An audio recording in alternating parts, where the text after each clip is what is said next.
Ladies and gentlemen, tonight we are live for a little NASCAR Thunder 2004 on the channel as we are getting closer to the end of Season 4 on the career mode and closer to trying to wrap up our first career championship on the career mode. As far as the season to this point, we are the points leader. It is a pretty narrow margin over Dale Jarrett, all things considered, so hopefully we can continue our run of greatness, or towards greatness, I should say, as we get closer to the end of the season. A lot of good tracks for us that we raced at already in the season on this stream. Darlington I didn't run at very well earlier this year, but I am starting on the pole. Hopefully we can have a good run in this race. We get through that. We have New Hampshire, which we won at already this season. Dover, which I had the fastest car, still finished third place. Probably should have won that one. We'll try to get retribution there. Talladega, which I won the spring race this season. In fact, I'm going to be trying to go for 5 consecutive wins at Talladega on the career mode. And then I believe we also have a race at, I'm trying to think what else is in there. Richmond. Richmond, I had a great race car and ended up getting the win in that race in the late going, led the most laps. So I think we could have some wins on this stream, try to get the double digits on that win total, and try to continue on, again, our run for the championship. Be sure to like and subscribe for more daily NASCAR content, and let's get into this stream.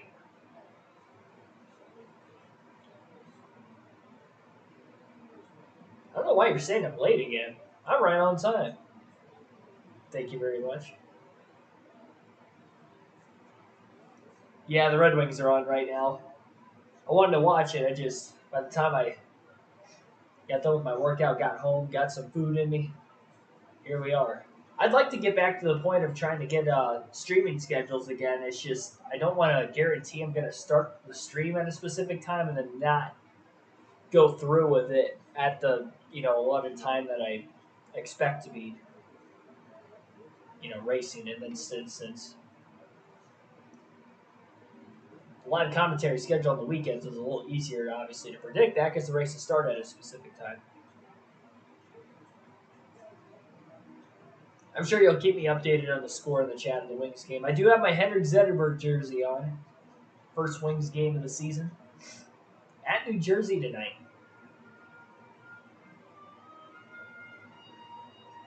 Alrighty. Dale Jarrett going to be starting outside the top 10, it looks like. Which is good for me. Coming off a third place finish at Bristol in the last race, Dale Jarrett finished 13th in that race. One of his few finishes outside the top 10 this morning.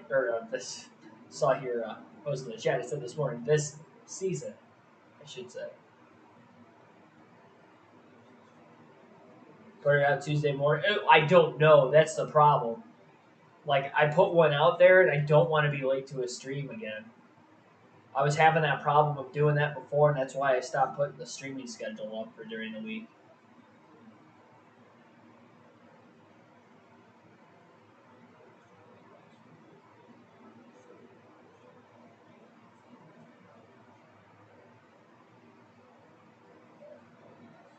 Yeah, Saturday night, I don't know that I'm going to be able to watch that game, unfortunately, either.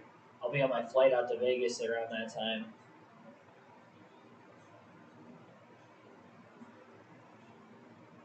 All right, let's get this race started. Let's try to win the Southern 500. Let's get a crown jewel in our win column once again. We've got 2 crown jewel wins this season already, winning the Daytona 500 and won the Brickyard 400 in our last stream. I gave up a lot of bottom there to Dale Jr. A little loose. I don't like making that much contact, but I'm really trying not to lose the lead here. All right. I don't want to wreck either. Being on the outside going into turn 3, I would have felt like I was going to hit the wall. So we have led the first lap of the race. Got 36 of them in this first race of the stream. Early and often. Let's go.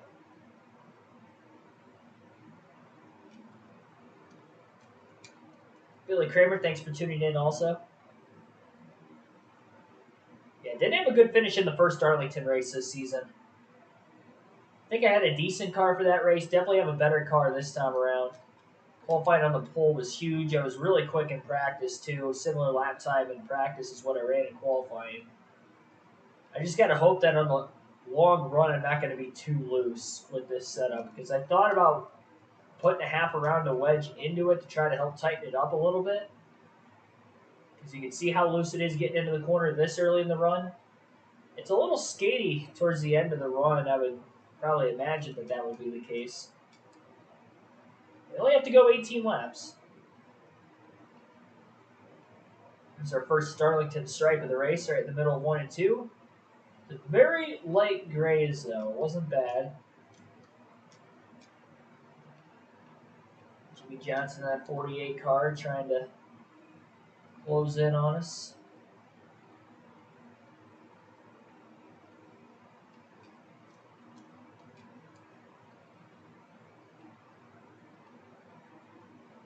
There we go. A lot better through 1 and 2 that lap. A little loose off the exit of the corners, too.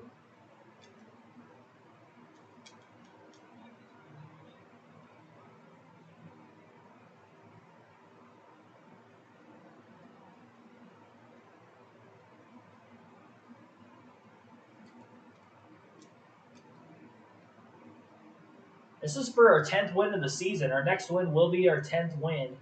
Get ourselves to double digits.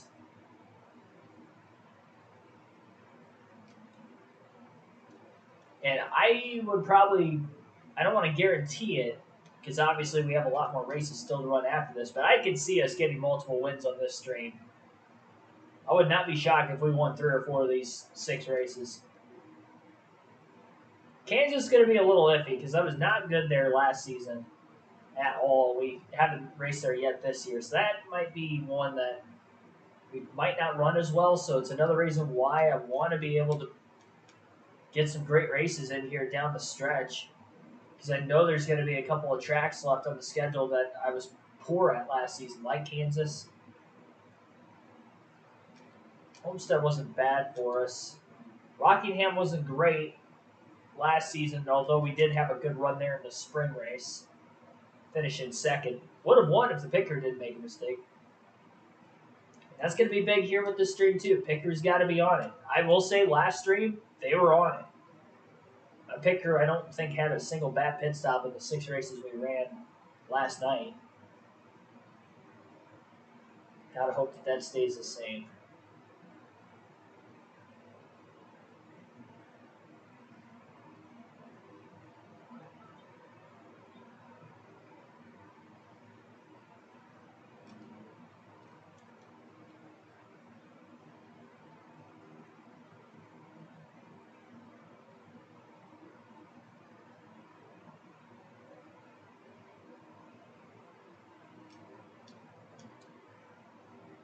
Not seeing Dale Jarrett at all in the top 5 is very pleasing. Tony Stewart's within 200 points, too. I can't count him out of the championship yet. In fact, he won back-to-back races coming into this one, giving himself 5 wins on the year.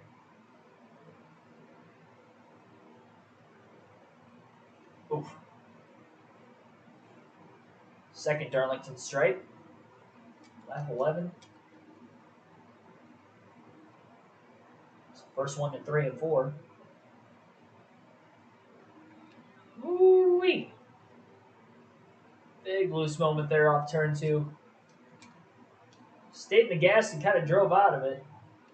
That's what I'm scared for. Just get later into this run, the car is going to free up a ton.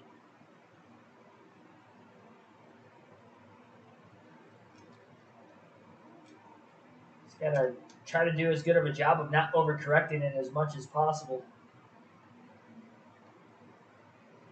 Another Darlington strike. It's 3 of them now. Back-to-back laps I've had one.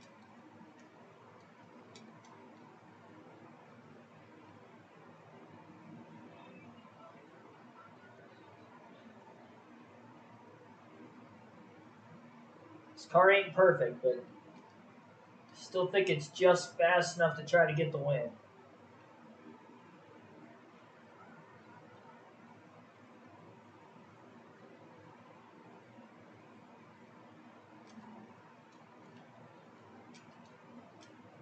Over under 20 stripes before the end of the race. I'd probably say under. I mean, I only have 3 and we're almost halfway. That's an easy under.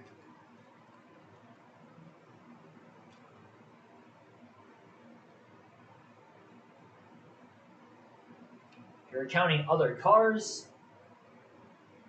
probably over, but I think I tagged it again there, just getting into the corner. Okay.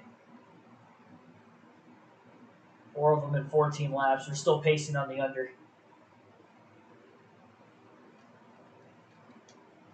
3.4 seconds ahead. Still pushing when I really don't need to be. I did practice before the qualifying session as well, so that has helped me a ton because that first lap or two with this setup, it was a little hard to try to get the hang of it off the exit of the corner, not overcorrecting the car and slapping the wall, because I did that quite a few times in practice. But I've only done that like once or twice in this race.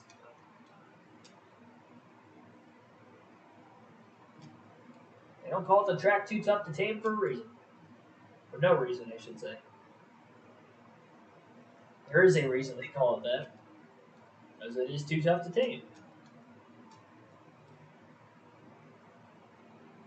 One of the few tracks you have to actually race the track more than race the other drivers around you. When it comes to like strategy and all that, yeah, you're racing other drivers, but when it comes to just making laps, efficient laps, not necessarily the case. All right, that is 5 wall tags now. A lot of cars on the pit road right now. I don't want to pit, get a caution, get trapped a lap down here, so we're going to stay out a little bit longer. Going to be halfway at the line. We have led every lap so far. Trying to prevent anybody else from leading any laps. I know I'm really only battling Dale Jarrett and potentially Tony Stewart for the championship, just in case anybody else has a shot here in the final quarter of the season. Third of the season, we'll continue to stay out just in case.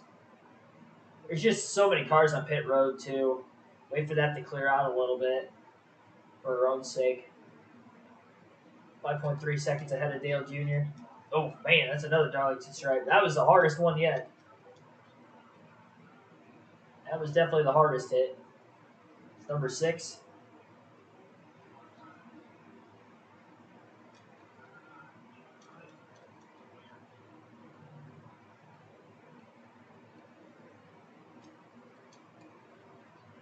Dang it. I lifted and I still got in the wall there. Clinch the most laps led. Oh boy, hang on to it. Sorry, Ashton. Didn't mean it. Car's a little tight. Got somebody blowing up.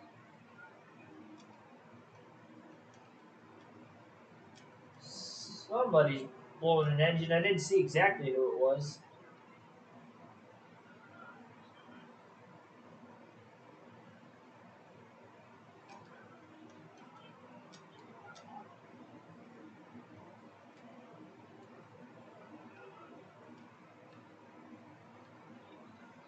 Ah. Sorry, Darlington stripe. That's alright. We'll pit this time. Clean pit road entry. Not going to repair any damage just to try to save time on pit road. The 105 car was the guy that blew an engine, by the way.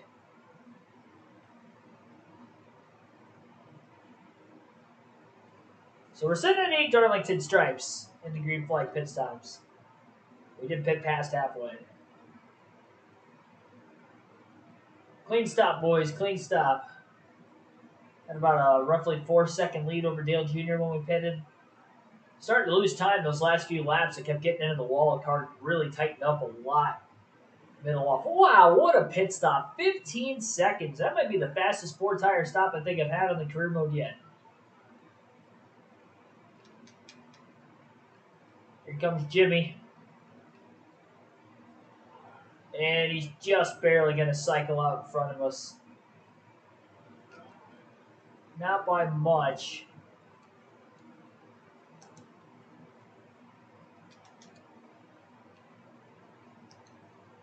He's going to get 5 bonus points for leading the lap. That might have been the first lap I haven't led the whole race.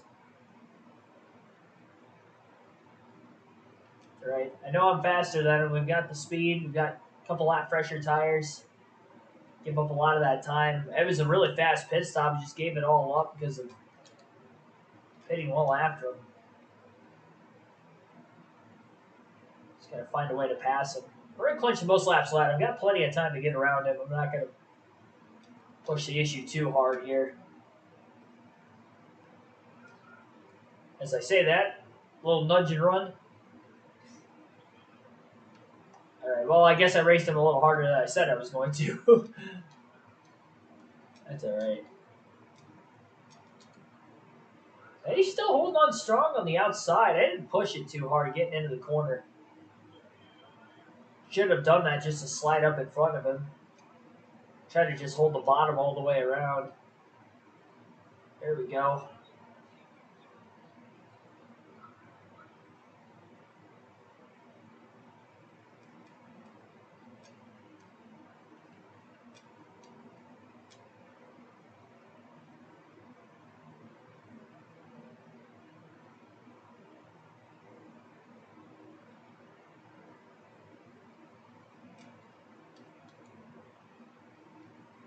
Rusty Wallace in third at Darlington. That's a good run for him. 10 laps to go this time by.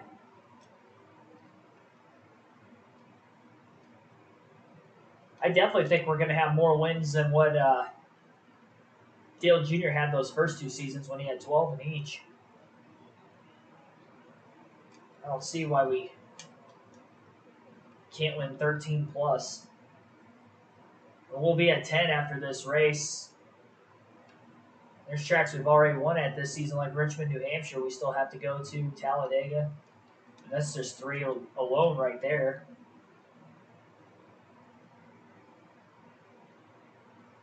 Finish second in the 600. We'll have another race in Charlotte.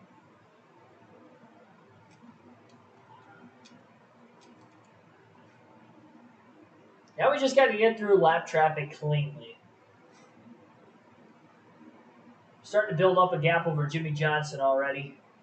Having fresher tires on him. It's going to be difficult for him to close in, so got to pass these lap cars. Can't just sit and hide behind them, but at the same time, the sense of urgency isn't very high right now. I know it's only a 1.6 second lead, but take my time, make sure I make clean passes. There's 2 of them right there. Good way to start the lap. Back up the entry into turn 3. Oh, a little contact in front of me. Greg Biffle moving that fantasy driver out of the way. In fact, Biffle might have scraped the wall off turn 4 too, slowed himself down. We're going to get by all of them before we even get into turn 1. Perfect. Have a couple more laps before we catch anybody else. Looking like a veteran right there. We're only in our 4th season.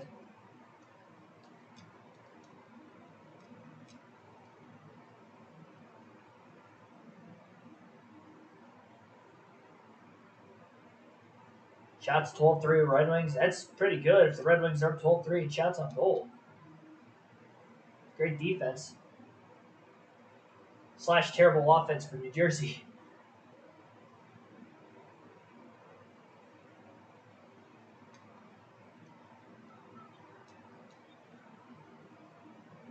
I didn't watch any of the Blackhawks and Penguins game the other night on Tuesday, but I saw the box score at the end of it. Shots on goal was like 40-38 or something ridiculous like that.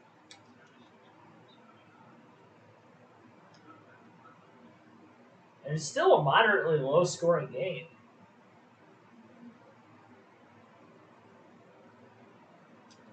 4-2.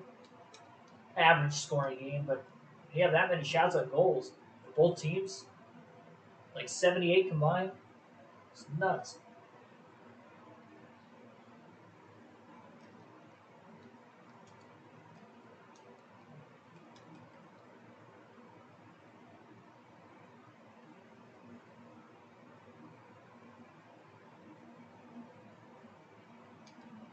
This is awesome.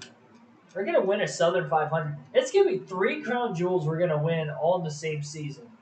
We're going to finish top 3 in all of the 4, potentially 5 crown jewel events this year. First in the Daytona 500, first in the Brickyard 400, first in the Southern 500 if we cap this off in these final 3 laps. Second in the Coke 600, Bristol Night Race third last night. That is insane.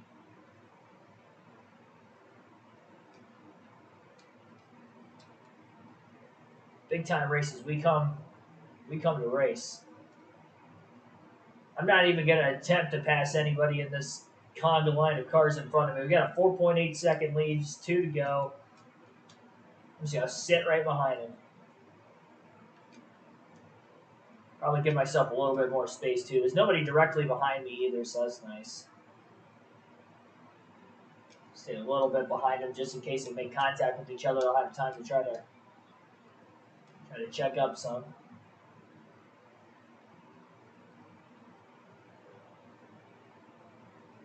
White flag, 1 to go.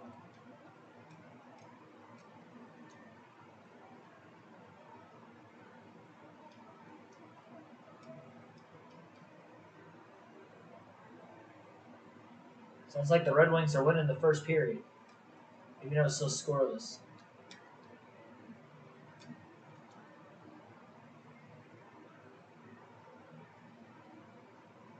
All right, checkered flag. Southern 500 winner. Let's go. Let's freaking go. Let's save that engine. We'll take a little parade lap.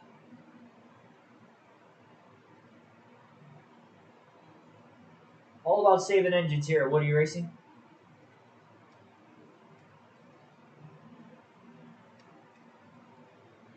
Well, we need to. Big picture, championship. Especially trying to go for our first one. Definitely want to make sure I seal the deal this season. We had a tight points battle for a large portion of the year. We just slowly started widening it out last stream. Hopefully we can continue to do that in this stream. 10th win of the season. Our first double-digit win season of the year. We doubled our total from last year of 5. It's awesome. And all 5 of those wins were from race 15 or 16 on, 15 on.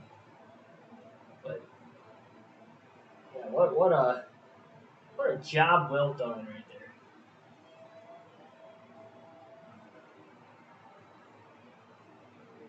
It's not just any Southern 500, it's the Mountain Dew Southern 500. Here's your trophy. I was never a big fan of Mountain Dew, honestly, growing up. I don't really drink any pop or soda right now. I haven't in a while, actually. I just kind of cut it out of my diet completely. But I never, even growing up though, I didn't really drink Mountain Dew much. A lot of Coca-Cola. Coca-Cola or root beer was the way to go. Root beer was probably my favorite, but yeah, never really dabbled much. Pepsi every now and then, but wasn't my preference. Yeah, I never really cared for Mountain Dew. A lot of people would think otherwise. It's my taste buds. I'll do with my taste buds what I want to do with my taste buds. 3 races on the shop edition. Couldn't remember exactly how many races I had left. Won at Richmond earlier this season, so let's go out and try to win another Richmond race. Got a 157-point lead on Dale Jarrett. Wow, we really grew that out. I didn't see where he finished. He must have finished outside the top 10. I know he qualified outside of the top 10.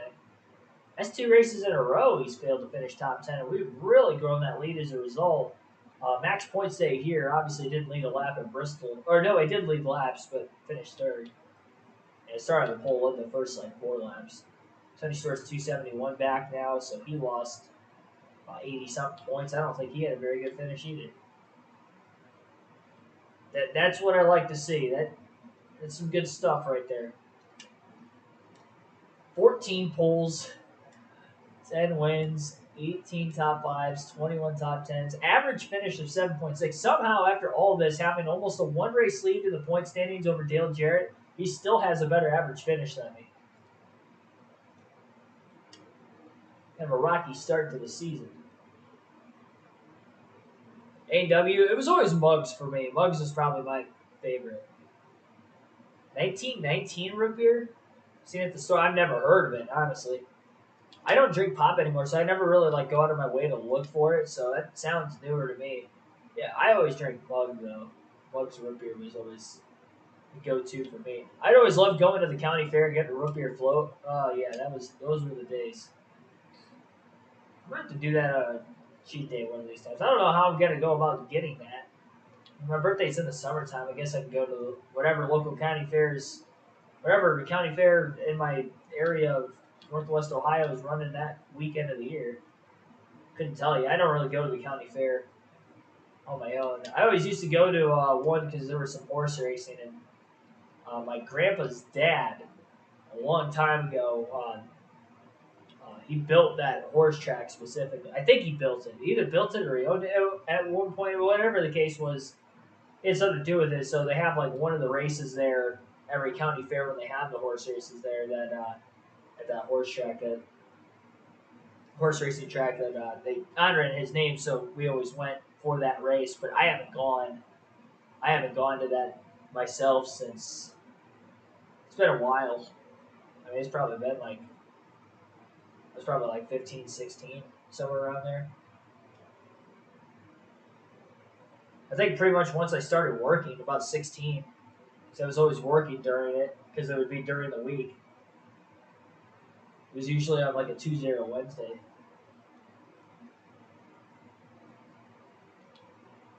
Oh, it's not where I had to go into the garage first.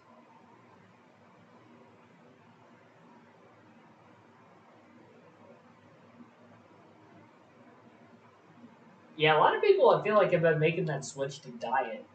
I don't know.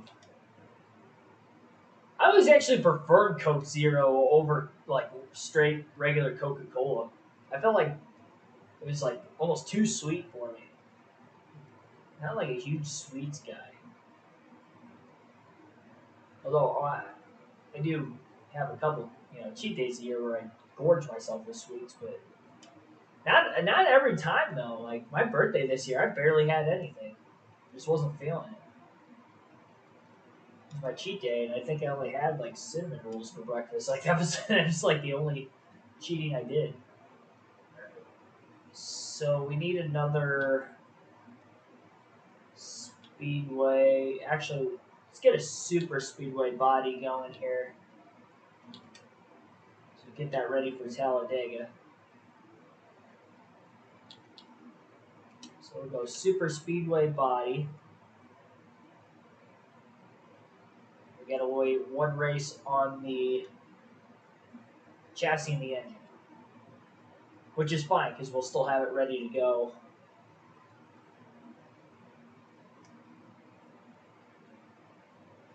The following race. We'll go fair Thursday to Sunday, end of August every year. Yeah, that's about what ours is. That's weird. It's only Thursday through Sunday, though. It's not the whole week. Well, I mean, I guess it might not be the whole week for a lot of places.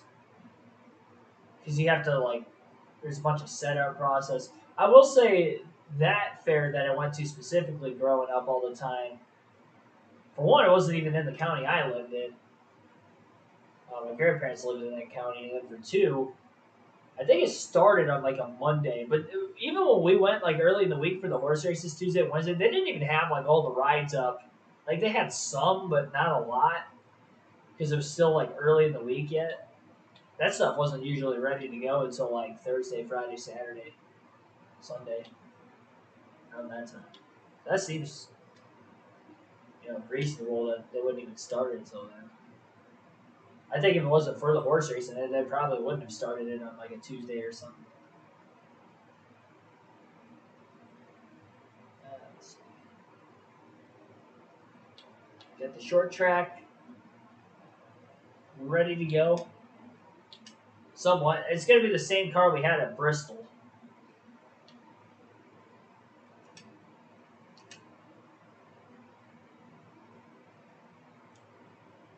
Same exact car we had at Bristol. It's going to be a 73 overall.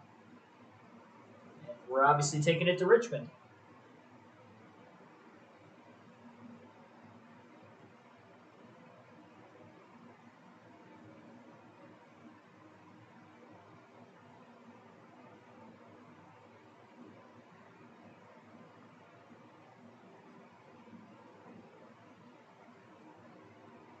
Don't go on rides, get sick or dizzy. I only do if it goes in like circles, which is weird because I used to race growing up. But like on a ride going in a circle, for some reason, like I couldn't handle that for whatever reason. Like physically, I felt ill. I felt like I had to throw up. If you put me on like one of those like not Ferris wheel, but like one of those like it's like a wheel and it like spins, I can't do that. I'll get sick. Even like swings, I'll get sick too.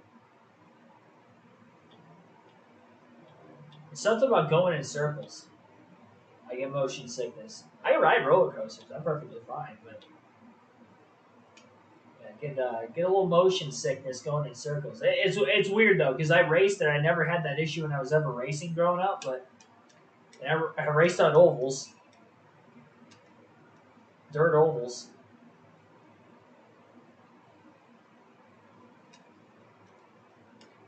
All the way up until I was about 19. So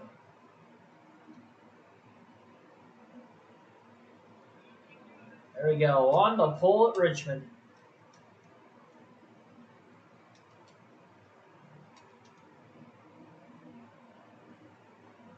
We should be able to get a Richmond sweep here.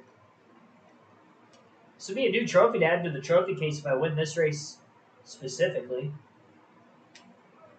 20.689 on the pole. Got around a one race lead in the point standings over Dale Jarrett. Jarrett's starting second.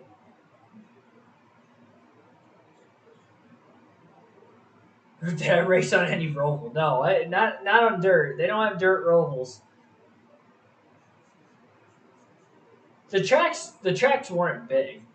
I don't know if you've ever been to like your local like dirt track. They're not big enough to hold like an infield road course. It's no different than like a local asphalt short track. They're not gonna have a road course built out. I mean, some of them have like figure eight tracks. So that's not the same.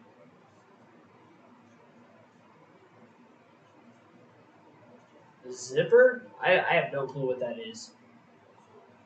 I didn't really ride rides a lot though when I went to the fair. Like we were there for the horse racing, and we were pretty much out of there before it got dark a lot. There was a couple years that we did stay, but again, like early in the week, there wasn't a lot of stuff that was ready to go either. So your options were pretty limited. Like they had the giant slide. I always remember going on there.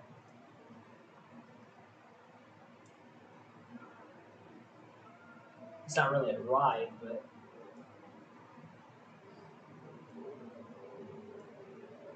they can still be kind of sketchy though. You zip on that thing sometimes. There's always like a hop too.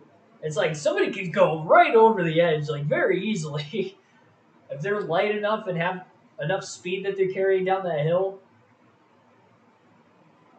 Because there weren't very like tall sidewalls on it. It was just super wide.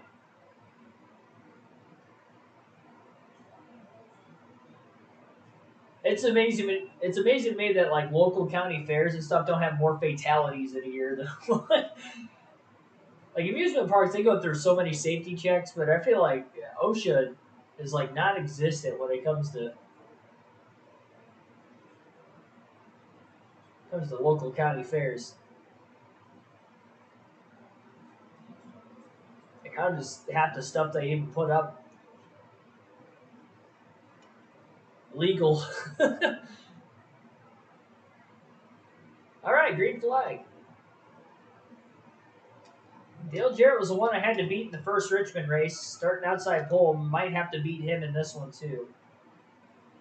Picker made a big mistake in the first race, which cost us a lot of time. We still obviously won, but I didn't get back around Garrett until about 2 or 3 to go in the race. I don't want to have to cut it that close. I didn't even know if I was going to get to him either.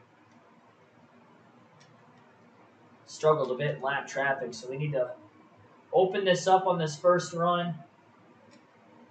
Really try to take control early. Then we go to New Hampshire right after this, which I dominated the first race there. So Dover, I think, right after that, which I didn't win earlier in the year. Probably should have.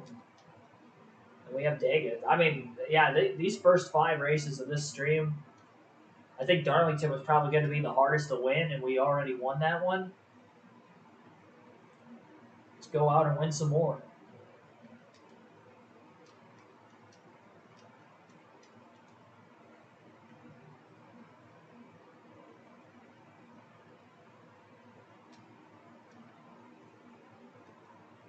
I don't like that I'm not pulling away a ton.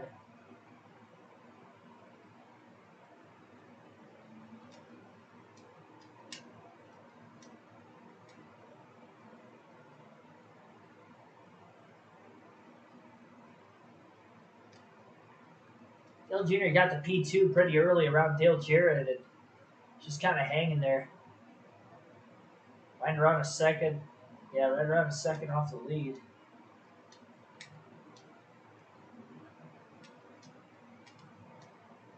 Oh, got back in the gas a little too soon. Had to lift there.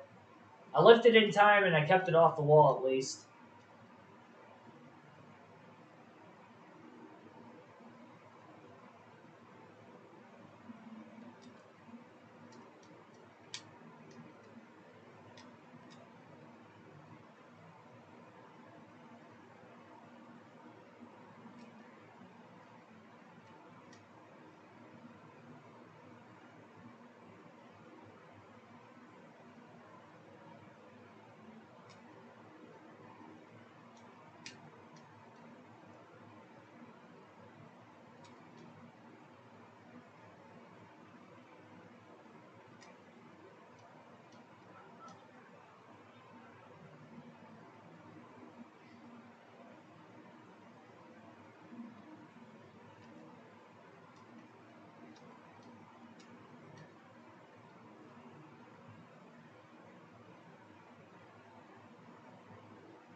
Setting ourselves up pretty good. Means we were just talking about county fairs down the chat. I know it's hard for me to read the chat right now, but I'll get to it like during the pit stop and then during in between races too. But favorite food to get at the county fair. It doesn't matter. You know, you could have a dessert answer and you can have like a regular food answer.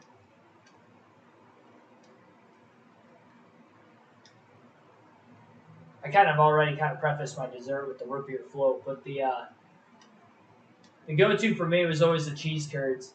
I always had this like Wisconsin cheese curd truck I always went to every year. They always kept coming back to that St. County Fair. And I had seen them at other regional ones too. I'm sure they just kind of go all over. But it was called Mike's Cheese Shack. I don't know if that's universal. You know, there might be a bunch of Mike's Cheese Shack, but I can remember Mike's Cheese Shack. That was always a go-to. Every time I went to the fair, I had to make sure I got some cheese curds.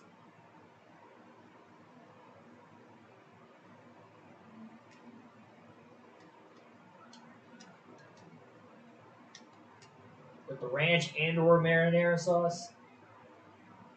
I prefer ranch, but marinara wasn't bad on it either. They had the pepper jack, or they had the regular cheddar cheese. Working myself up an appetite. I just ate before I streamed, and I'm getting hungry again, thinking about food.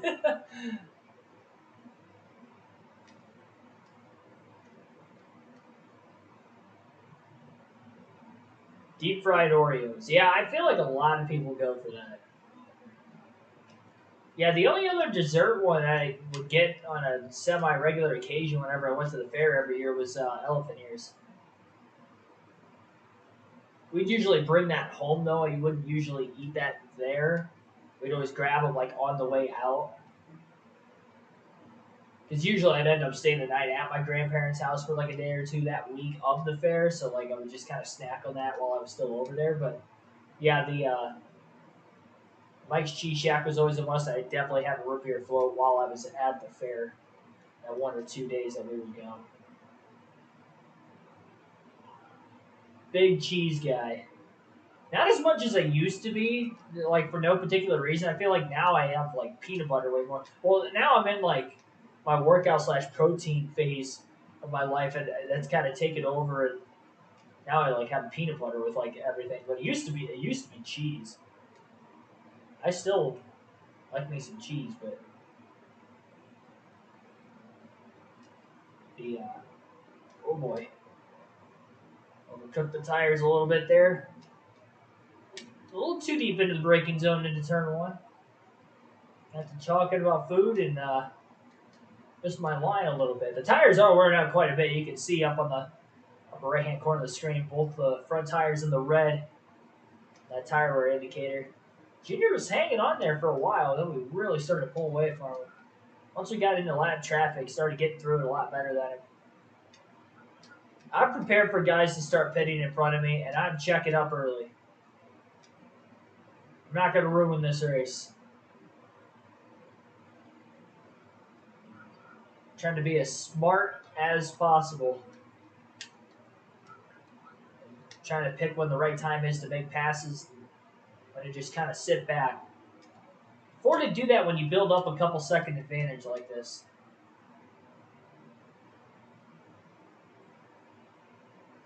All right, halfway. 3.5 seconds ahead of Dale Jarrett.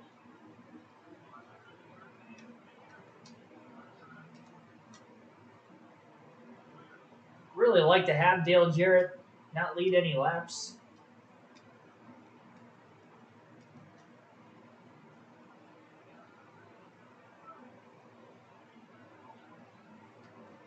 Just clinched the most laps led, 2.9 seconds ahead of Jarrett. Gonna pit this time.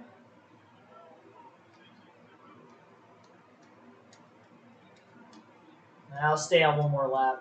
I just really don't want Dale Jarrett to lead. Still out there. Sorry, Kenseth.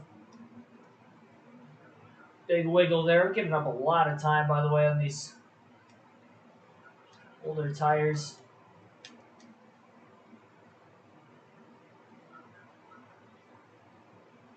Made it to lap 24. Jarrett's in the pits. So Jarrett pitted the lap before, so I'm going to pit this lap.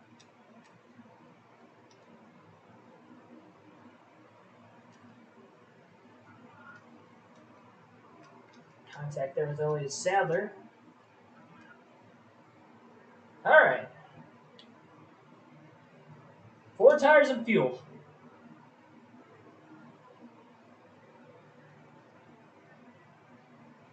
Tilted wall. Maybe that's what I was thinking of. Spins around. Maybe that's what I was thinking of. I can't think of the names of a lot of the rides. Never paid attention to them enough. That and I'm like, I mean, I've been over 8, 9 years removed from going to the fair.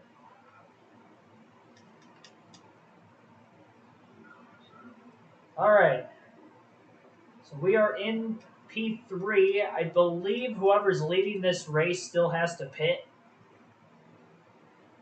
So then there's only one car that cycled ahead of us. Actually, Dale Jr., no, he would have already pitted. We're 6.3 seconds behind Dale Jr.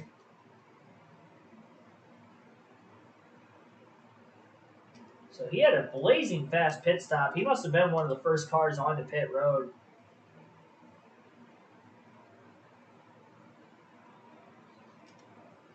It was like 8/10 quicker than Dale that last lap alone. Jeff Gordon is on semi-equal tires as us. Gonna have to get through the lap traffic pretty well. I'm definitely pushing a lot harder now than I was earlier, and I'm causing the rear tires to slide a little more on corner entry.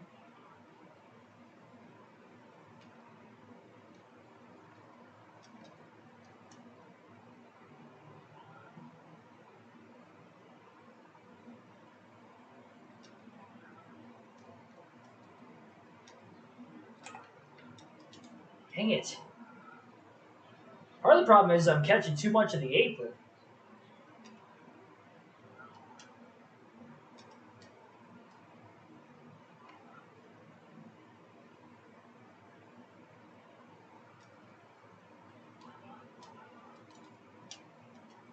A lot of contact with Jeff Gordon. He ain't happy after that.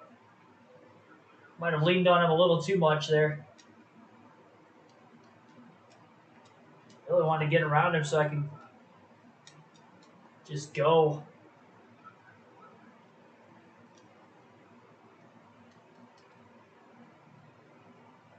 Go and try to run Dale Jr. down.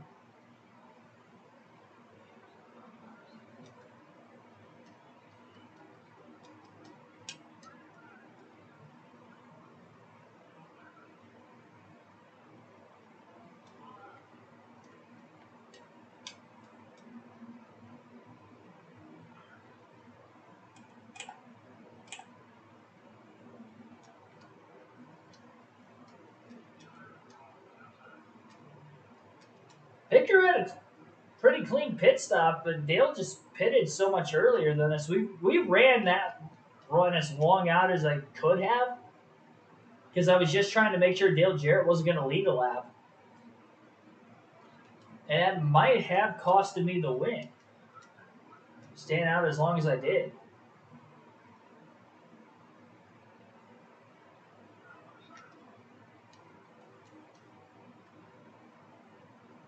It's just so much lap traffic.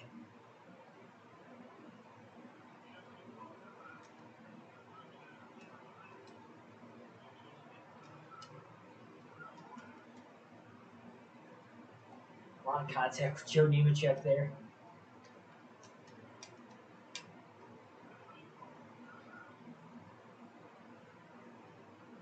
Six to go, 2.9 back. It was 5.8 with about, 16 to go. I was 5.8 seconds off the lead, so. Sorry, Kenny. Sorry, not sorry. I gotta go. Yeah, definitely a closer race than what I was thinking it was gonna be. I know not to stay out that long ever again. Just race my own race. Bonus points will come and go. This is cutting it way too close.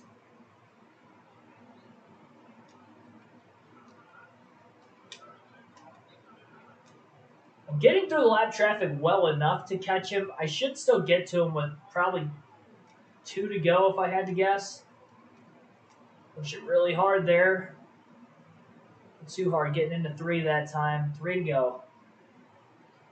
0.6 quicker than him that last lap, and that was even missing my marks in 3 and 4. Probably get to him next lap.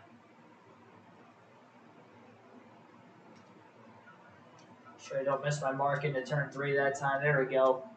Got by the lapper and got by Dale Jr. Back out in front. 2 laps to go. So still going to go on to lead the most. We got Michael Waltrip right in front of us. That's Dale Jr.'s teammate, of course. Dale Jr.'s teammate's trying to hold us up. Come on, Mikey, let's get a move on here. Have to pass him. 1 to go.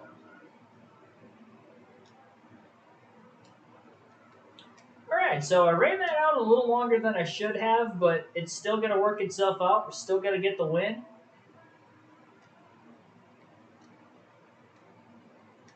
Good thing I didn't make any major glaring mistakes there trying to dice back through the field, because otherwise I wouldn't have caught him. But we did win, and we will get the Richmond sweep, collecting both trophies at Richmond this season. Let's go.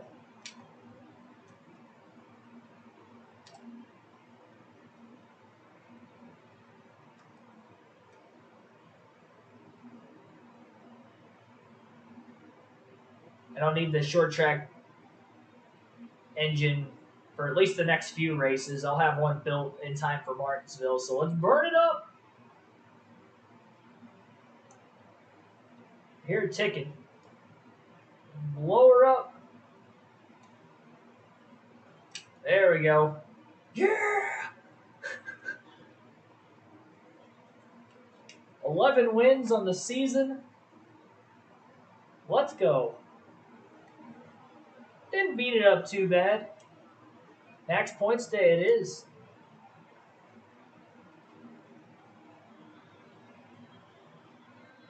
Only go to the fair just for the food and the people. Well, I mean, that's good reason to go. I mean, probably more so now. When you're a kid, you go on all the rides you can, but you don't really see adults on those much on their own unless they're with their kid. Amusement parks are a little bit different. They tend to challenge you a little bit more than a lot of the carnival rides will, from a fear standpoint, I guess, or a thrill. I should say a thrill, not a fear. I can be fear, but mainly for thrill. All right, so Dale Jr. led the only 13 laps I didn't lead, and Jeff Gordon actually did catch Dale Jr. too. Didn't think he was going to, but he did. So Gordon finishes second. Dale Jarrett finishes sixth after starting second, so another finish outside the top five for Jarrett. I wonder if Tony Stewart's going to get up to second in points here before we know it, which would be insane because that'd be a second time finishing second in points in the first four seasons. Plus, he won a championship one of the seasons too.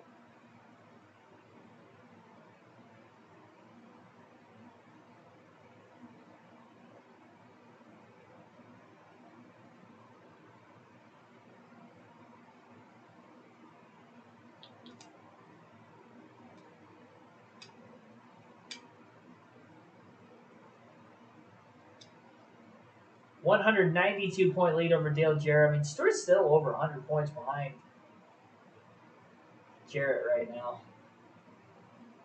We're sitting pretty.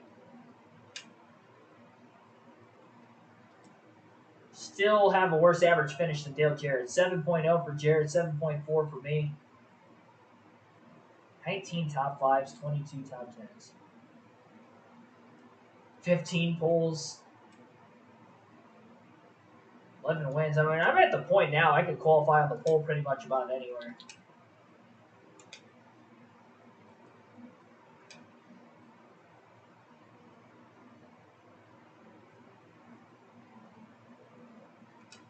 So we'll get a super speedway chassis. I'll take one of the short track ones.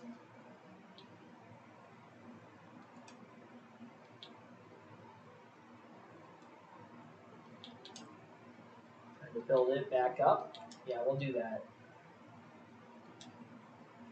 So we'll go super speedway chassis overhaul. And then engine side of things, we will go super speedway for out of this one.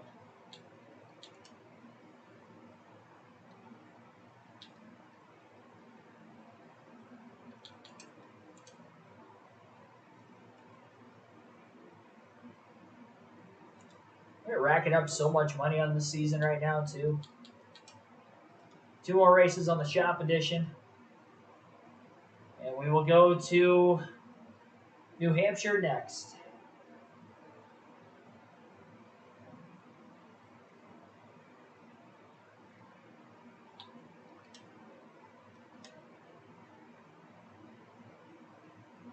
New Hampshire, we'll take the best speedway stuff we can get.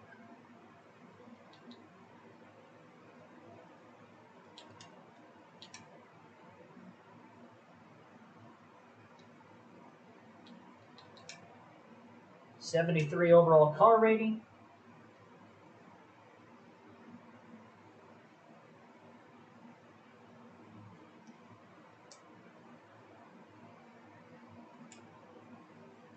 And we'll try to go for win 12.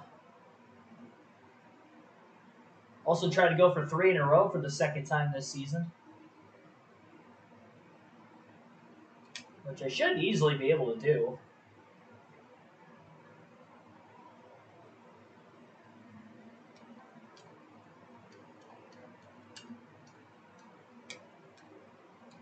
Dominated this race earlier in the year, so I expect to do the same in this one.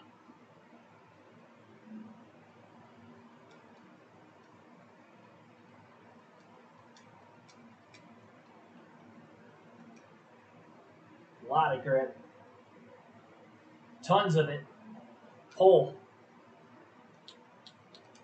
Get me to the race.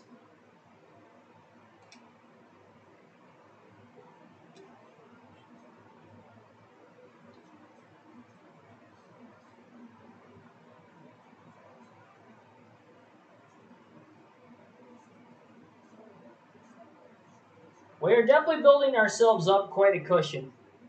I'm liking this. I mean, this means that we can have one more bad race this year and still have the points lead, which is nice to have that kind of leeway because, again, Kansas I did not run very well at last year, so no clue exactly how I'm going to run there in tonight's stream. We'll get through Kansas, though, and I think we'll be okay the rest of the year.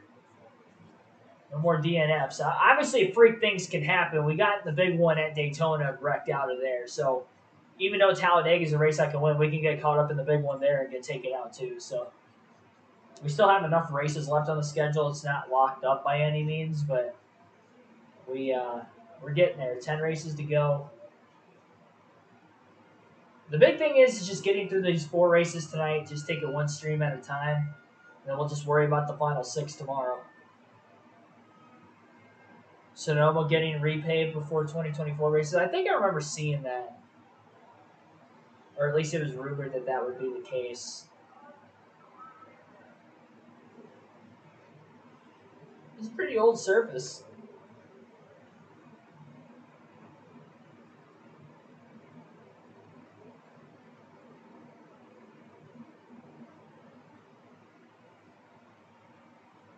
So with not having to work tomorrow, I can guarantee you that we will have a McDonald's looking car before the stream tomorrow.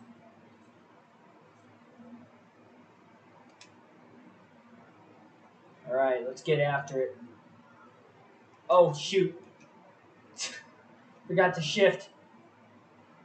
Stuck in first gear on the start. Now we're 4.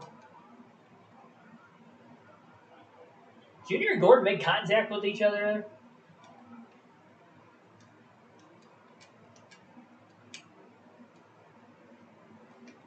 Stuck in first gear. Oh, I still thought I was going to lead. Dale, you're lucky you got a lap led in there because I was caught napping on that start. I run automatic like every other racetrack except for this one. And it bit me. And blow a motor though, so that's good. Sucks I have no chance of going wire to wire, but should easily pull away from these guys though.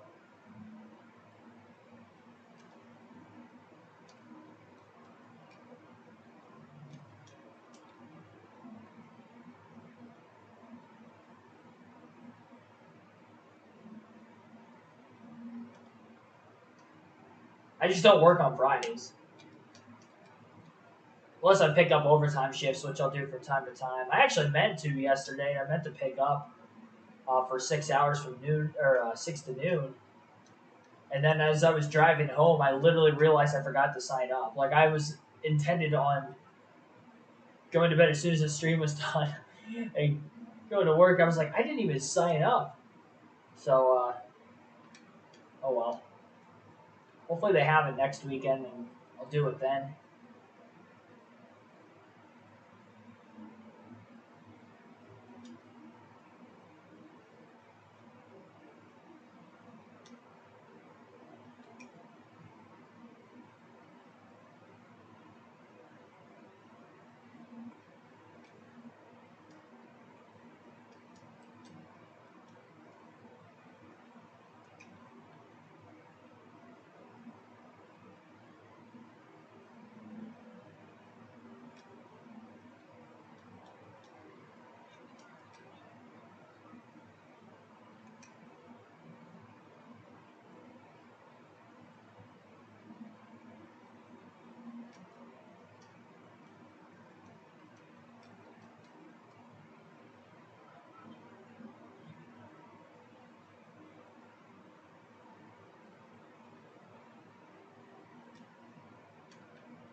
Tell you what, those RPMs are absolutely cranking at the end of the straightaways.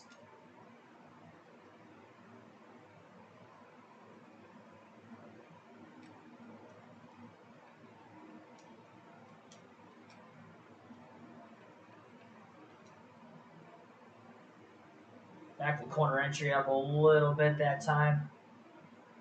Definitely pushing the engine pretty hard with the RPMs. It's the only thing with running manual transmission and making sure a downshift in the corners is keeping the RPMs up quite a bit at the end of the straightaway, which definitely helps the straightaway speed, but don't want to get into any engine troubles.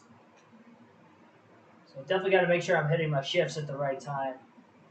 So I don't think I've ever cranked them up that high on a frequent basis like I am right now. I was really expecting that to wear off over the course of this tire stint, but it hasn't really been the case yet.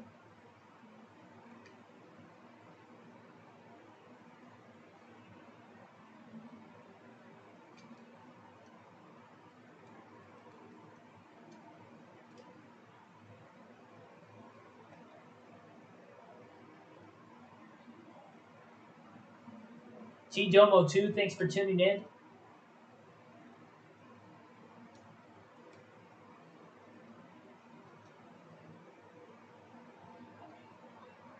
It's 20 to go. We'll say this race feels like it's moving along very slowly.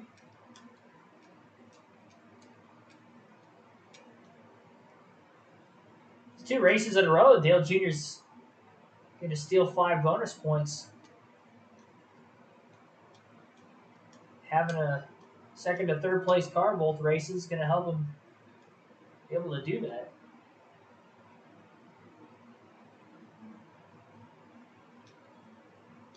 I don't think the lap times are going to fall off as much here with the shifting compared to what it did at Richmond. So if I run long in this race, it shouldn't hurt me as much.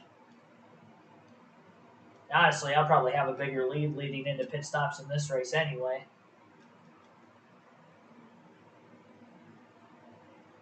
Front in the red. Tire wear indicator 4.1 seconds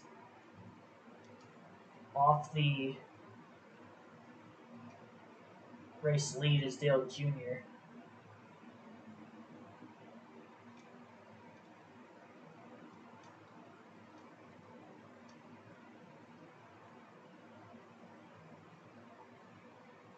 Few cars on pit road.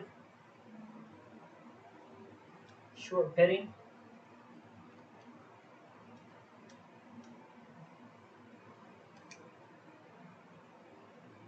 Haven't caught any lap traffic yet, but I am getting pretty close already.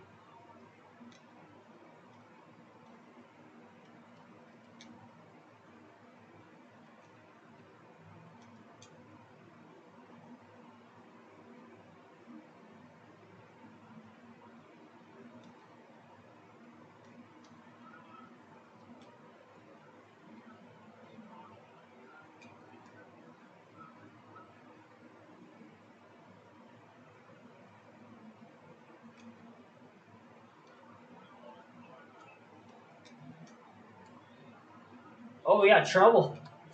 Oh my goodness. I was on the brakes heavy there. I don't know what happened that almost caused an incident getting on the pit road, and then somebody checked up to try to pit right in front of me, and I almost ran into him. I was heavily on the brakes trying not to make contact with him. On the brakes, steered high, just barely missed him. Well, even in races you dominate, you still got to have your head on a swivel.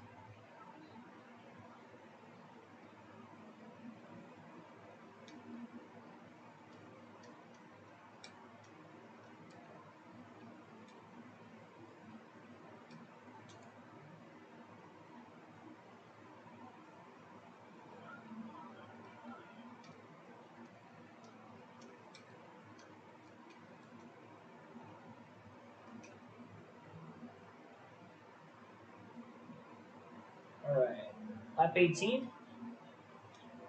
Dale Jr. just pitted the last time by, so we're going to pit this time. Don't want him to get too much of an advantage like he did last race. So we're only going to have about 12 laps to go when we cycle off of pit road. There it is. Into the pits. 4 tires and gas. No adjustments.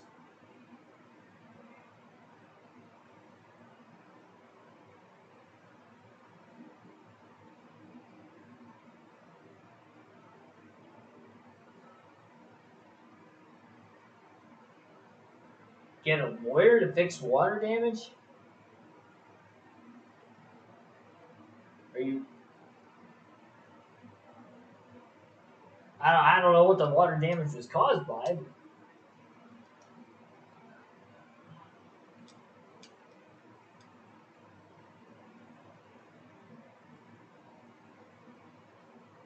It's not too big of an issue.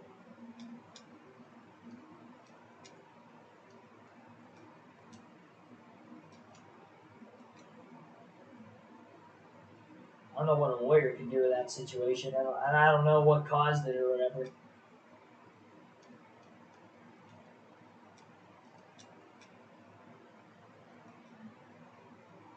To me, it doesn't seem necessary, but I don't know the predicament either.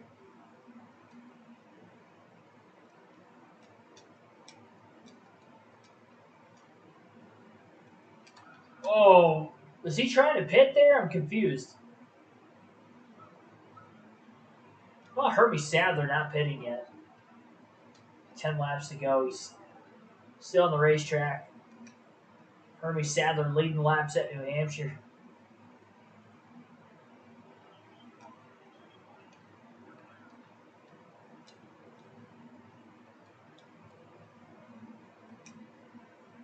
Somebody's just blew an engine. Don't know, kind of don't care.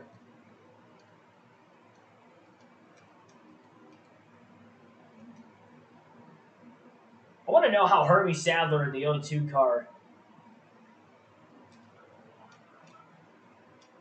is where he is right now. He's not pitting this time either. Definitely running a much faster pace than him. It's like almost 2 seconds faster than in that last lap.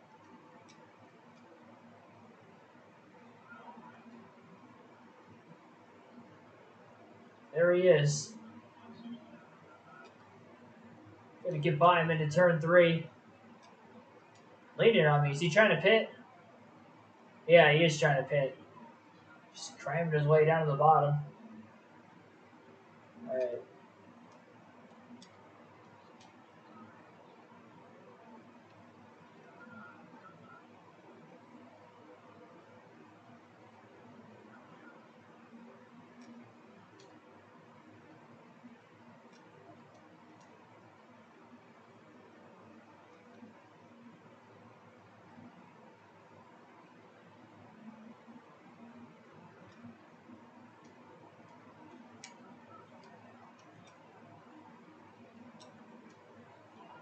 Oh boy, don't cause a wreck, Keegan. I didn't think I was going to get that big of a run on him. Keep forgetting Stanton Barrett's in the 5 car now. It's weird not seeing Terry Labonte's name flash up. Tell you what, Stanton Barrett isn't getting the most out of his Hendrick Motorsports equipment, I'll tell you that much.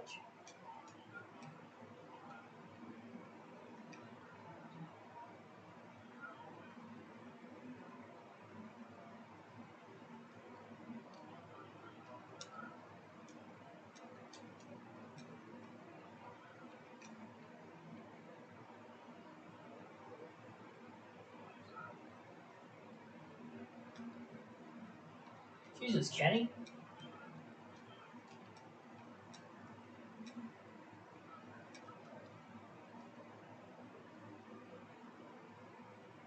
Making me pass him on the outside, then he still runs into us.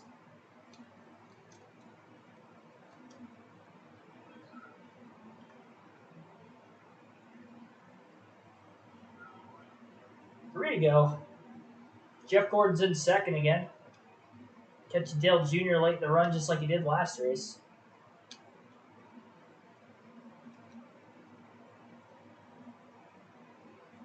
It's going to be the same drivers finishing 1, 2, 3 in the same order. 2 races in a row. 2 laps away from getting our 12th win. 3 in a row for the second different time this season. We'll see if I can go 4 in a row for the second time this season at Dover.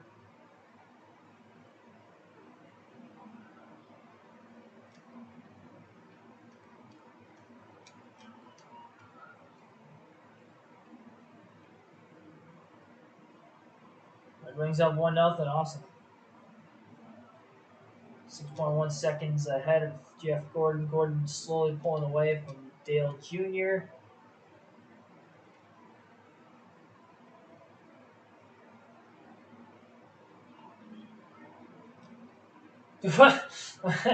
Spotter's like holding steady 3 wide. We weren't even side by side yet.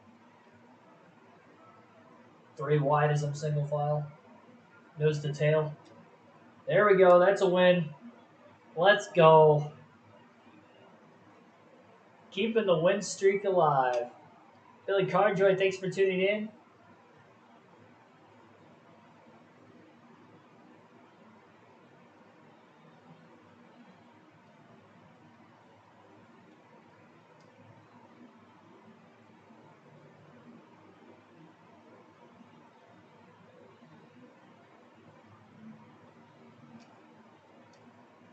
Save the engine for Dover.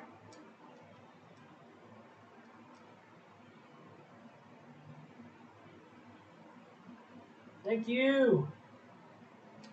3rd consecutive win at New Hampshire. Got to get the New Hampshire sweep on the season. Got the Richmond sweep on the season. Road course sweeps in Omaha Watkins Glen. Getting out the brooms everywhere late in the season. Fortunately, I didn't win the Spring Dover race, but we'll try to win this one.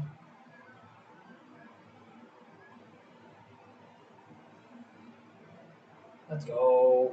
Let's go.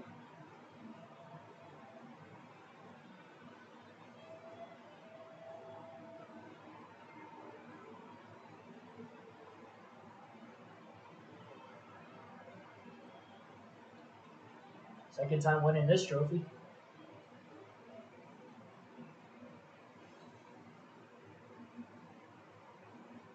Crazy what a difference one calendar year makes on this career mode. Last season, we won this race on a last lap pass, nail-biting finish with Harvick, who was faster than me, but I got through the lap traffic a little bit better than him. And this race, we lead 25 out of 30 laps, and it wasn't even a contest. And that was even with me getting caught napping off the initial start, getting through the gears. Didn't lead the first lap, led the second on, though. All right, Dover night race. Let's get our first career win at the Monster Mile. Retribution from that first race there earlier this season when I should have won. And I wrecked a good race car.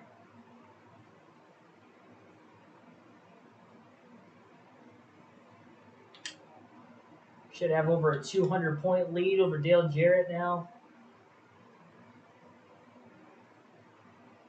One race overhaul there. Another body ready to go.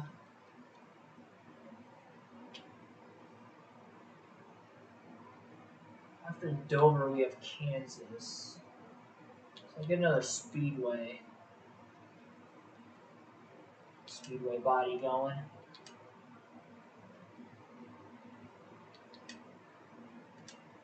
Two race overhaul on that. Engine.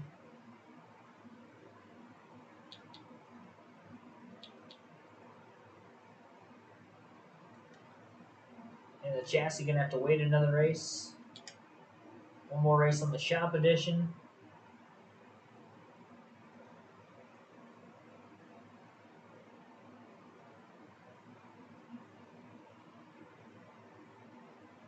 EA Sports, it's in the game, has gotten another one.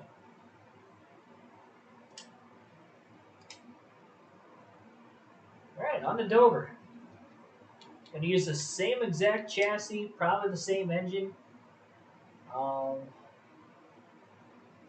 yeah, we go from a 73 to a 72 there. Downforce from a 71 to a 70. I mean, obviously, we took care of our car really well at New Hampshire. I expect us to have a pretty solid run at Dover. We go from a 73 overall car back down to a 72.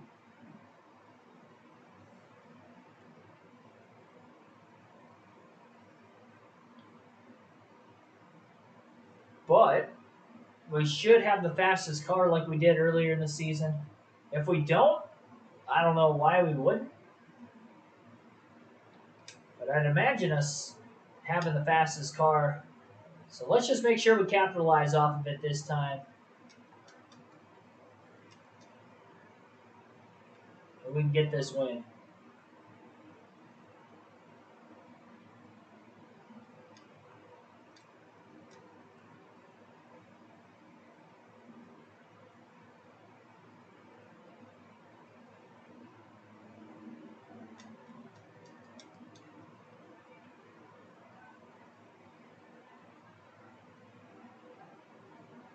That was a day race, though, earlier in the year. This is obviously a night race. Kind of sailing up the track a little bit in 3 and 4. Both laps. 21.905. Qualified third. So not on the pole for this one. But good nonetheless. Jeff Gordon going to be on the pole. Dale Jr. starting second. Let's let her rip.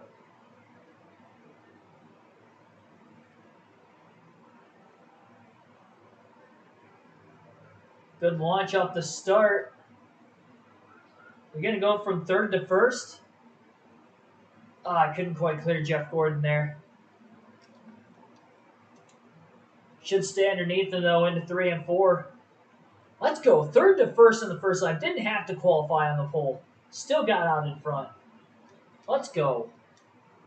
I don't see me have the restart gear too often in it, but we do at Dover. Bobby Labonte gets the second, just kind of followed us all the way up through there from fifth. I think he started fifth. Right behind us on the inside of row 3. Give us lucky number win 13 of the season.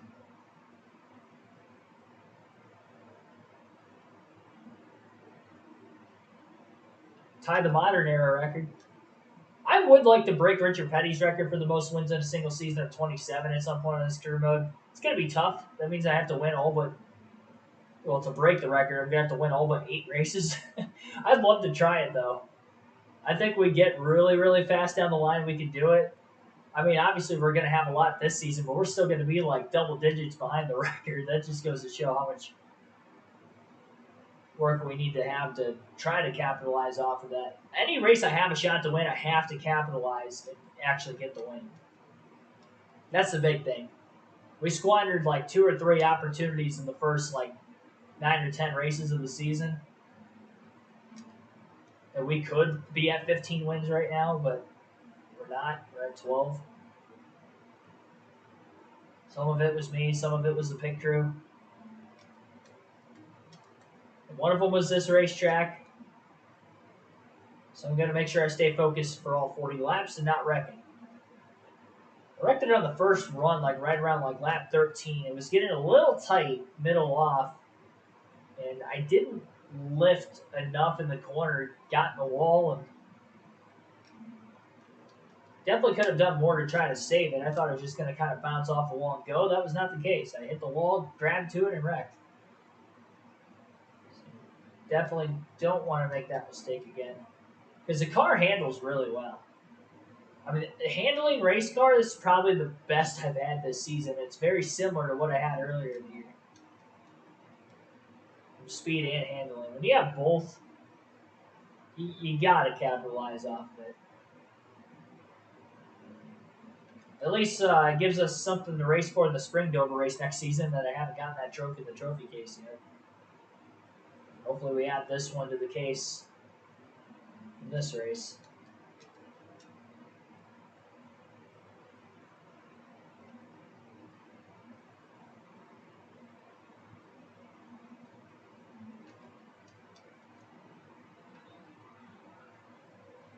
Heavier on the brakes that time getting in.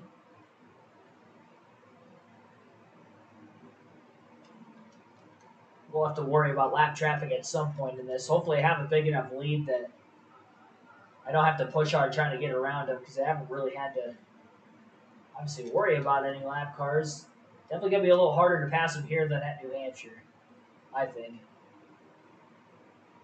Especially staying in fourth gear the whole time. It's a little easier at New Hampshire to kind of grab a gear and accelerate around them second half of the corner. Not going to be the case in this race.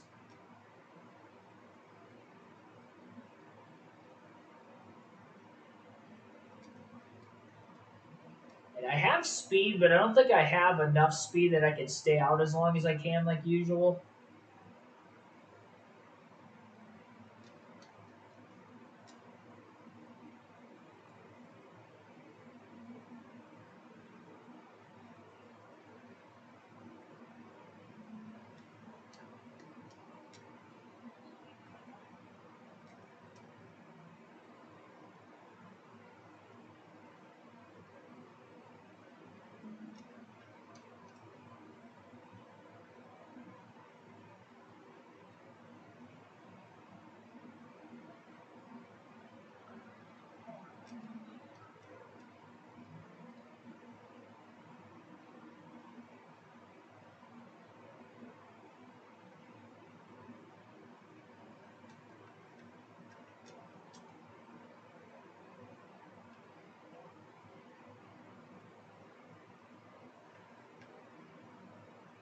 Yeah, it was about what I did in the spring race. I didn't wreck that time, though, so that's good.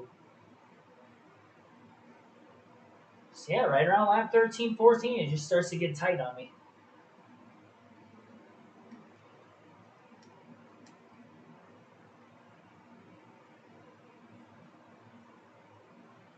Sailed up the track in the center of the corner that time.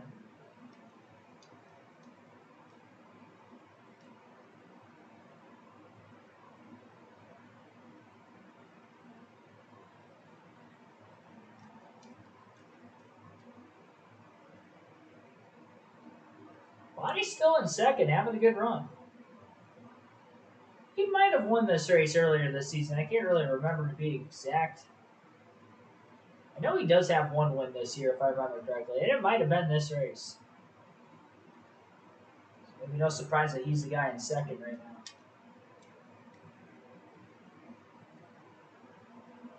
now. Oh, doubles up 2-1. Man, that was quick. Quick 2 goals.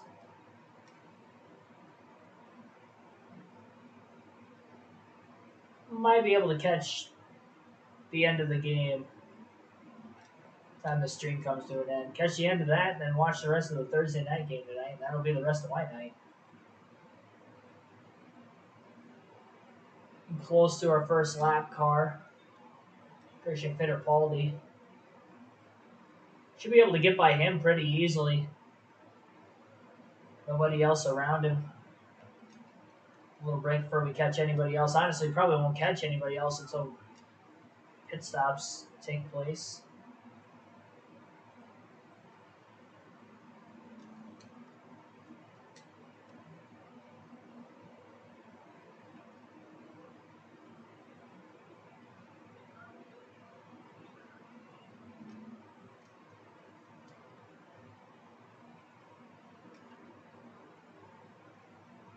Bobby Labonte still on the track.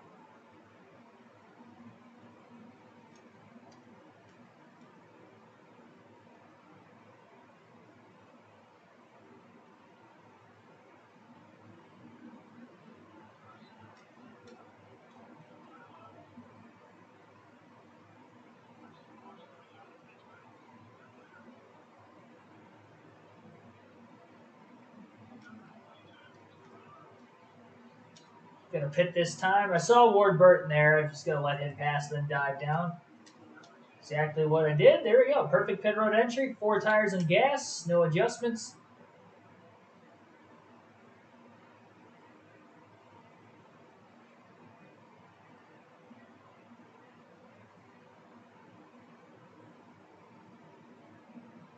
All right.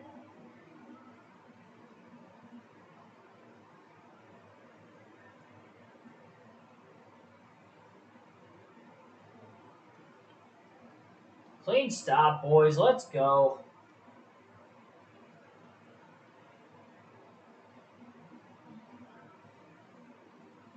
This picker really started to pick it up second half of the season. Post All-Star race, they have been doing wonders for me.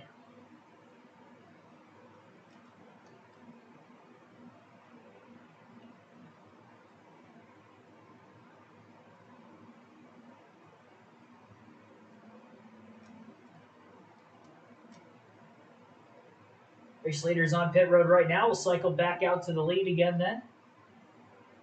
Once we get to the start-finish line.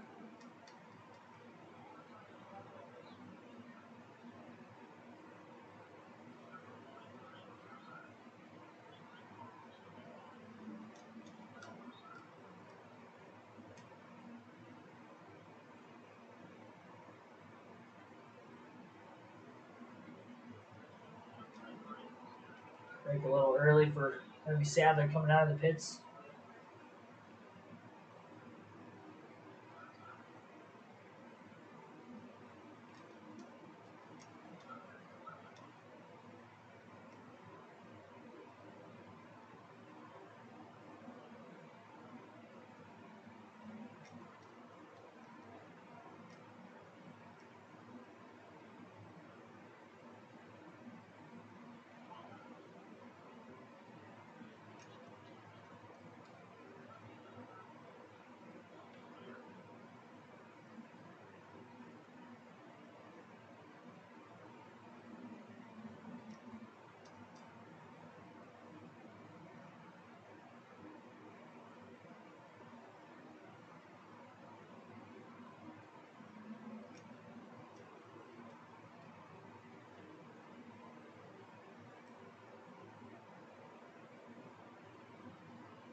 Oh, whoa.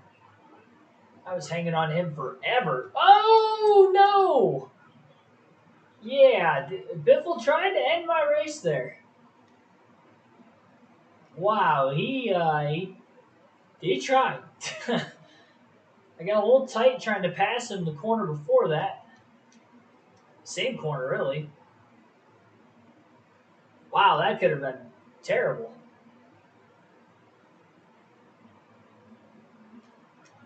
2 seconds ahead of Dale Jr. now, but I still should be able to get back into it and pull away a little bit more. Should.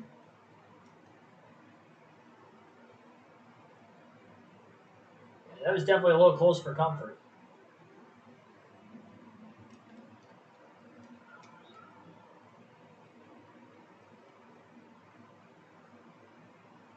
Lap cars between the top two. 10 to go this time by.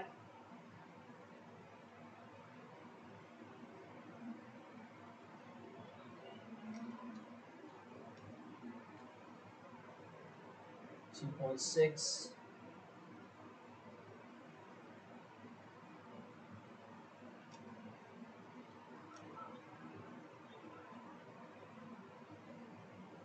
Oh, let's go.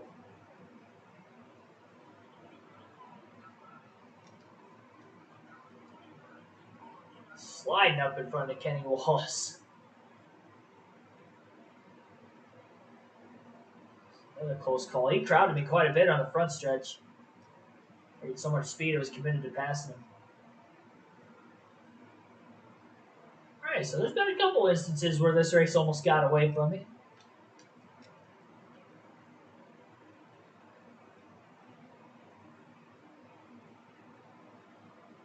It's going to be one of the few races this season I've won not starting on the pole. Still qualified top 10 to get my bonus there. No. Good heavens. This race can't come to an end quick enough. Let me tell you, I think I clipped the apron a little bit. Got me sideways. Thought I overcorrected it. I just locked the brakes down immediately.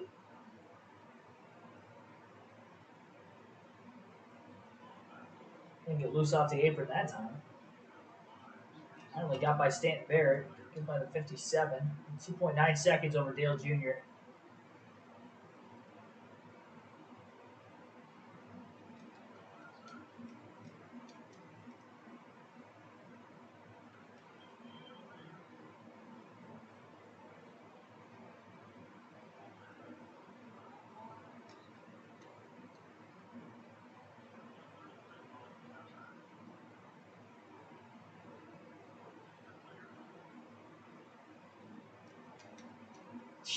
She's trying to arc my corner off. Didn't want all that to happen.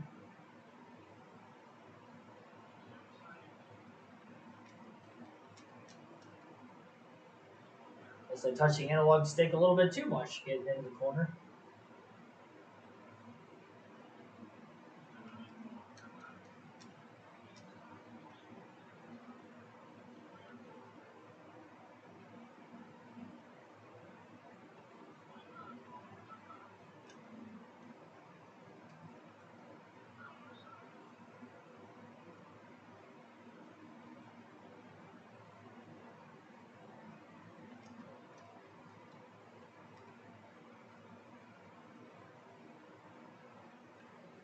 We'll burn the tires off the car a little bit more this run. Feels that way. It's definitely been sliding a lot more.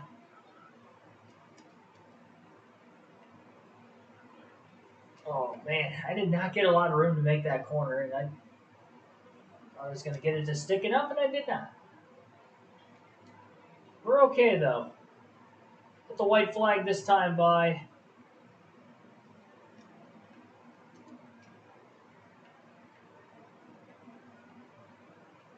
Wasn't as easy as it could have been, but still came by relatively easy. I saw that lap car on the bottom. I did not want any part of running the inside lane.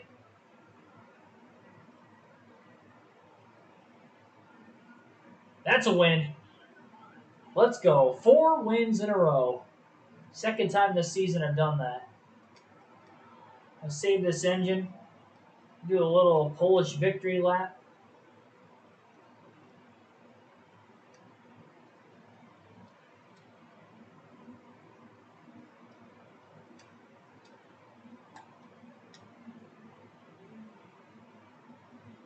Let's go.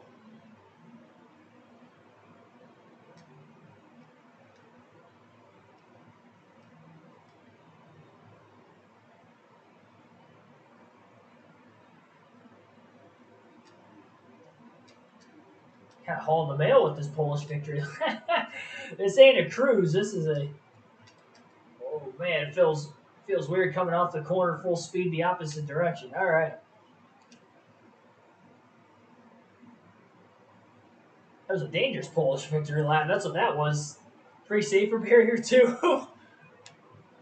Was not asking for anything pleasant there. All right, that's another win though. 13 on the season. We can get to 15 on the year if we win these last 2 races of the streak. We can get a clean sweep potentially. We were in the same spot last night, then we ended up finishing 6th in the next race, and then 3rd at Bristol. Now, if I'm thinking correctly, 7 plus 4, I'm pretty sure my top 10 streak's at 11 races. 11 straight top 10s, and I'm pretty sure I have 10 top 5s in that stretch. Which Michigan finishing 6th last night was the only race in that stretch that wasn't a top 5. Led 37 laps. Bobby Labonte led 1. Dale Jarrett ended up not leading any, finished 5th. Tony Stewart didn't lead a lap, finished 3rd. And we'll be able to purchase another shop edition before the next race. And we will go to Talladega next. Try to go for a modern era record 5 wins in a row. Polish victory lap every time I get a win. I don't know if I'll go the whole lap around some of the tracks, but a little Ryan Blaney action to it. 257 points ahead of Dale Jarrett. It is a massive points lead. Tony Stewart, 98 points behind him. Third, Kevin Harvick fourth, Jeff Gordon fifth, Newman Johnson, Earnhardt in eighth. Earnhardt's really turned it on lately, but late in the season, then you got Martin and Kurt Busch into the top 10. It's hard to believe my highest finish in points was 18th before this season, and obviously this is our breakout year. Well, the breakout year technically was last year getting 5 wins, but I finished 18th, so I don't know if you can call that a breakout year. McDonald's is happy. We're qualifying top 10 almost every race. We're finishing top 5 almost every race with them. An 85 and an 85, and they're happy. Just Prestige at 96. McDonald's is, they're happy. They're happy that I am supporting them, and I'm happy to support them too.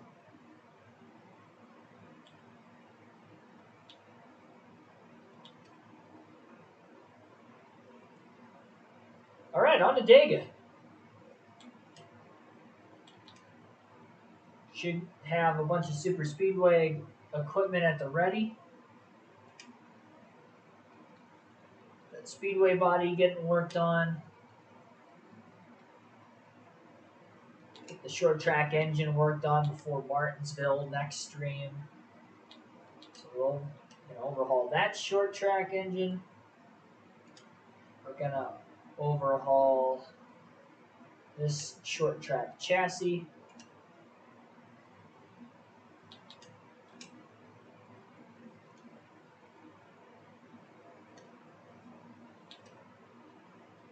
Let's take a look here, shop edition.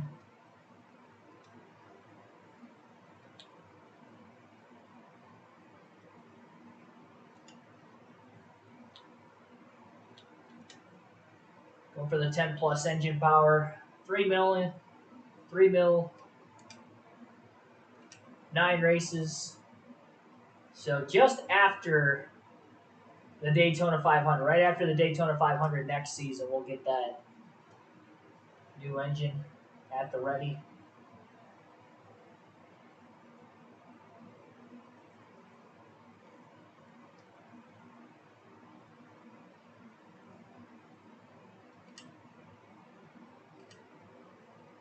All right, on to Talladega.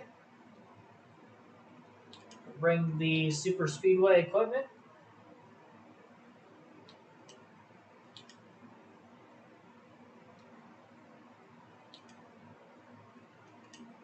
Which is a 73 overall.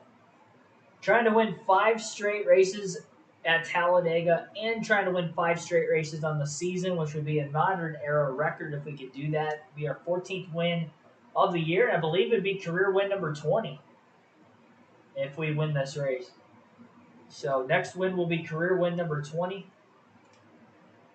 on to Dega.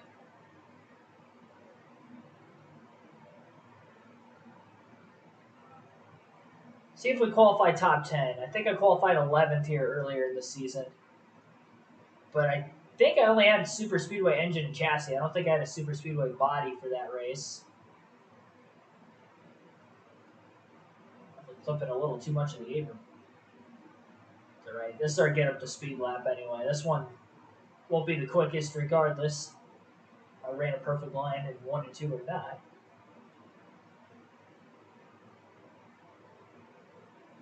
And we'll have to keep a little more steady on the second lap.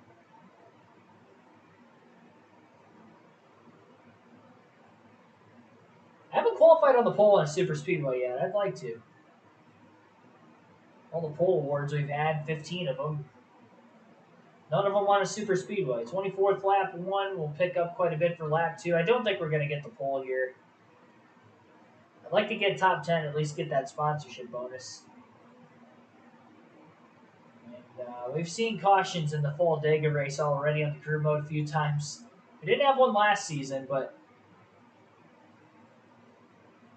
might have to be on the right side of strategy in this one, even if we do have the fastest car in the field once the race actually starts.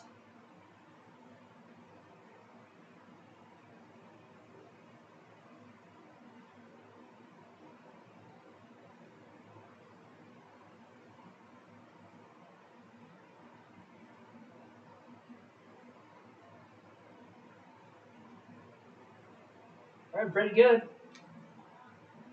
50 pole. Let's go. First career pole of Super Speedway. I wanted it and I got it. All right. Talladega, baby.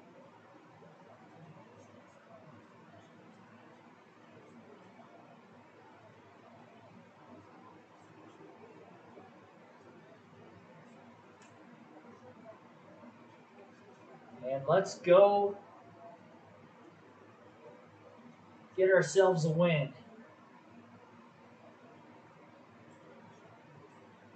There I am. 50.774.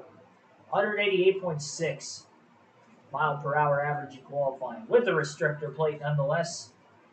Pretty good.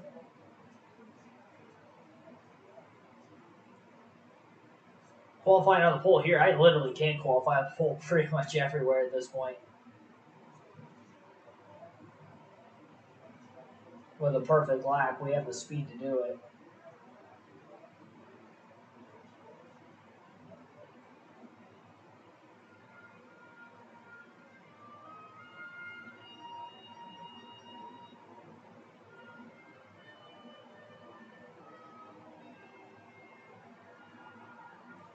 Done a much better job of making sure I get my sponsorship goals this season, which has kept the equipment up all year. It's the key to running as consistent as we are. Able to, put $1 million to $1.5 million after a race into equipment to be built up that I just need to equate that much money or more in a 2-race stretch. I've been able to do so with as many wins as we've been getting on top of the sponsorship expectations. But yeah, this race is going to be an interesting one. It is Talladega. We're going to try to go out, lead as many laps as possible, get the win. If we do have green flag pit stops, I will definitely be putting my pit strategy in play. If we get cautions, we're going to have to try to play the strategy game that way a little bit different.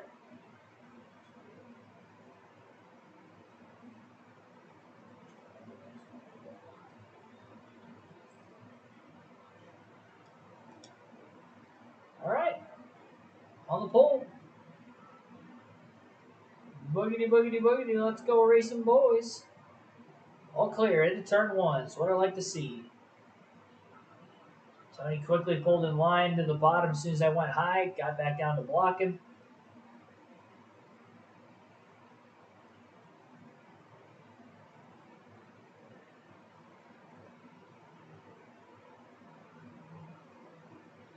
Got over a 1-race lead in the standings, so we've got that buffer if something crazy were to happen here. We did DNF in the last Super Speedway race.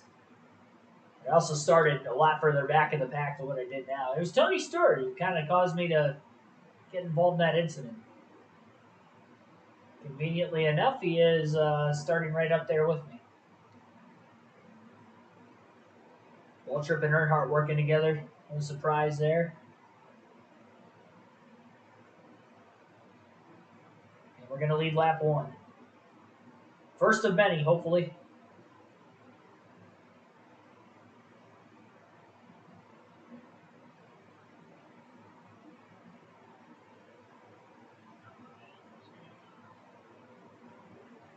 Earnhardt and Waltrip swapping spots. Dale Jr. trying to keep his top 3 streak alive. 3 races in a row. Finish 2nd or 3rd.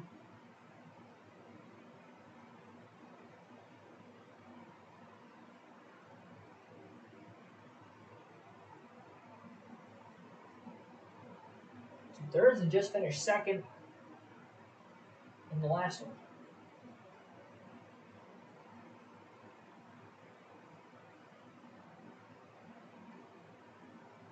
Keep going. Stay on the attack. It's not great getting into turn 1 there. Kept it on the bottom though.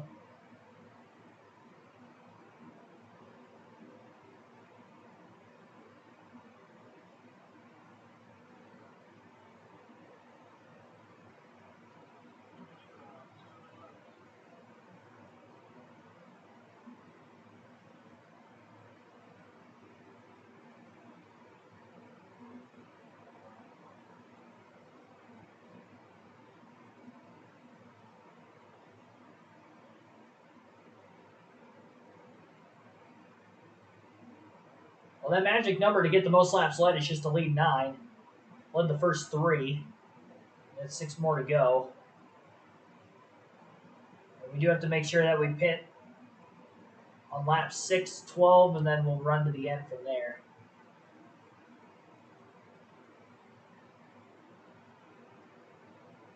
Although if I could take it to lap 7, I probably will. Try to stay out of the pits as much as possible. In case we get cautions. Well, I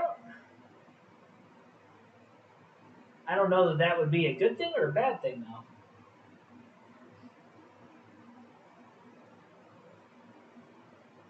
Caution came out while we were on pit road. I don't think we'll go a lap down. Not being out in front of the field, at least. Or short pit. I'd like this to just stay green. Stay green, not even have to worry about having a restart. Trying to figure out where in the pack I'm going to restart. I'm sure we'll be fast in the draft, but you just don't want to put yourself back there. Especially knowing what happened the last time we were racing down a super speedway.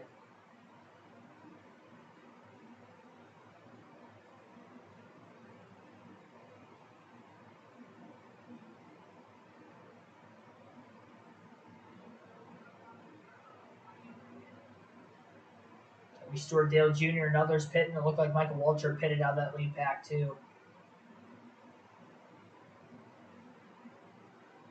Oh, never mind. Waltrip's in 4th. He stayed out. Blue car of some sort. Wasn't Jimmy Johnson. He's right there behind us. Looked like a majority of the field came into the pits that last lap. Pitting a little early. There was no incident getting onto pit road.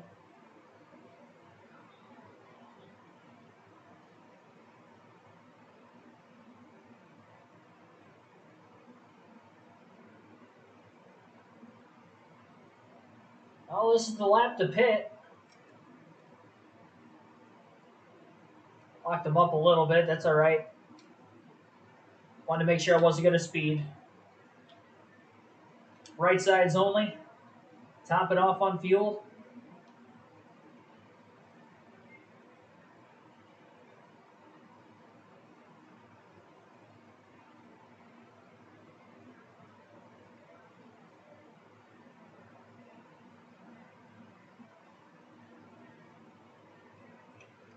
Good 2-tire stop. Oh, we got to wait on Fittipaldi to get into his box. That hurt.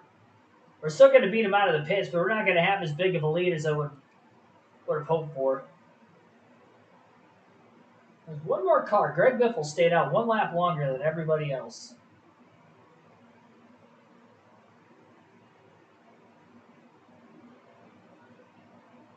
And Biffle's pitting that time. This time, I should say. We still beat him out of the pits, but definitely could have beaten him by a little bit more.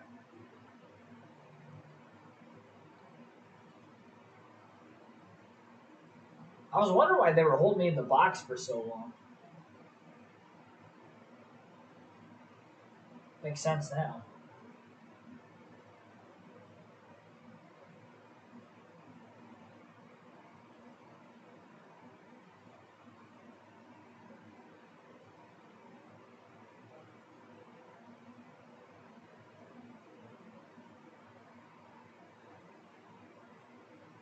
And Biff led that lap barely, too.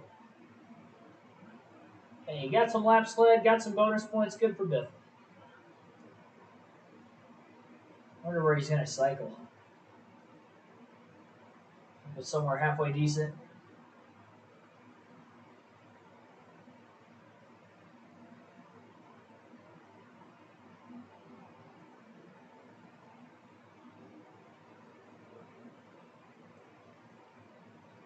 I'm still so far ahead of the rest of the field, though. There's no chance they're going to catch me the rest of this race. Under green.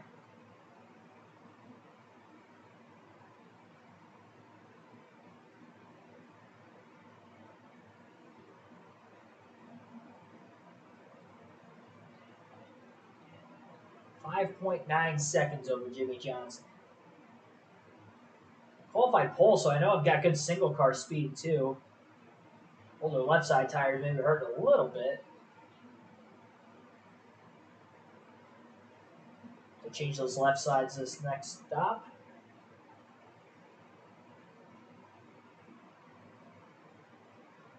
From a speed standpoint, though, it was a perfect pit road entry. It did lock the tires up, but hit the commitment line right at 70 miles an hour.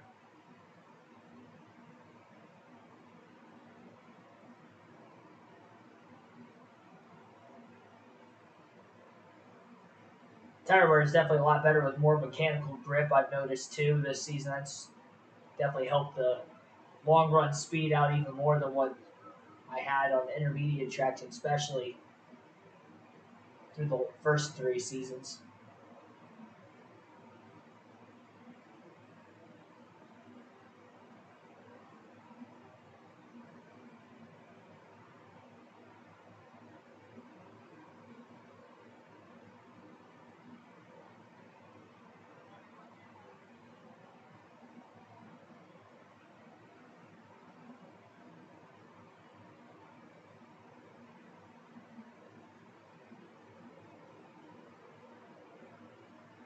Kind of stinks Biffle got that 1 or 2 lap slide in there. 2, technically. So, only stinks because I'm not going to lead them all, but we've dominated the lap slide category this season. Looks like Dale Jr.'s up to second now. Jimmy Johnson's falling back to fifth. And Jr.'s less than 5 seconds off the lead. So he's closed the gap, but still not going to be able to get to me no matter how many cars are in that pack before we get to our next wave of pit stops. Probably see cars pitting this time by if I had to guess. And we'll be pitting at lap 12, following lap.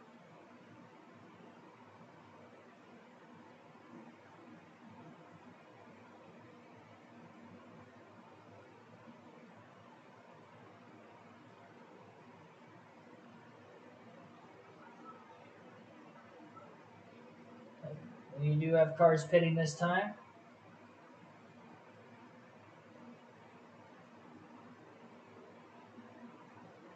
A 4-second lead. Waltrip's made his way to third right there with Dale. A lot of cars coming in.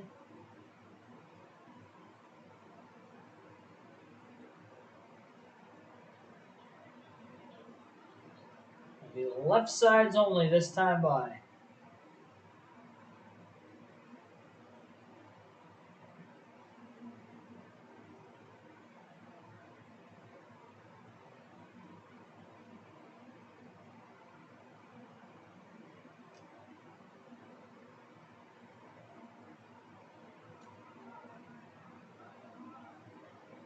All right, lefts only. I locked them up big time. I don't know why I was pushing so hard.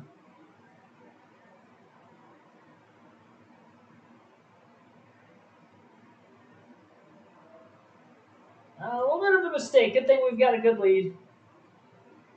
And we're only taking 2, so it should still minimize time on pit road. 14, 14.6. That's a slow left side tire only stop, but again, luckily we had a pretty big lead before that, so 6 to go. Should be able to expand on that, and I think we'll be okay.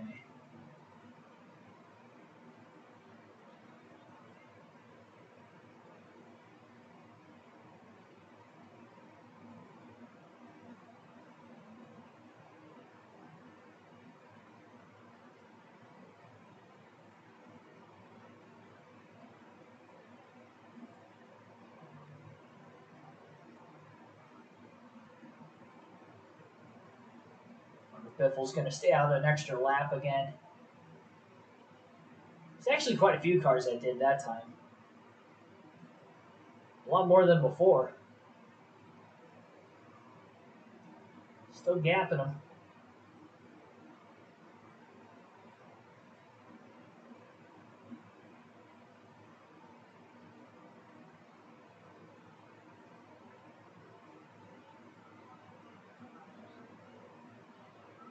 There's Michael Waltrip, and there we go, back out in front.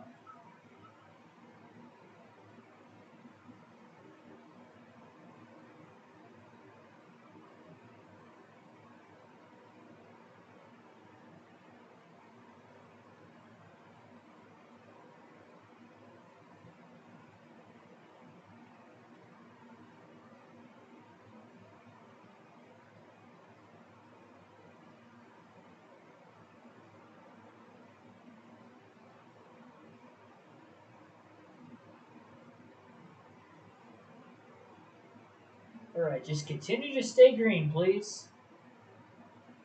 4 to go this time.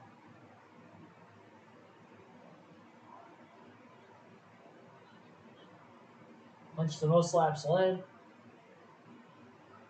No surprise. 5 wins in a row at Talladega, and then 5 wins in a row in general on the season. That's insane.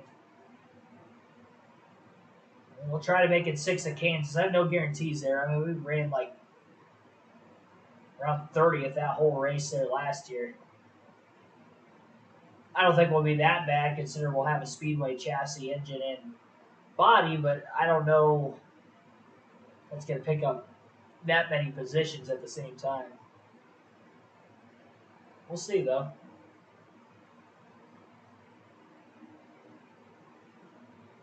8.2 seconds ahead of Dale Jr. DEI came close. They worked together to get to second and third, but not going to be enough to win it.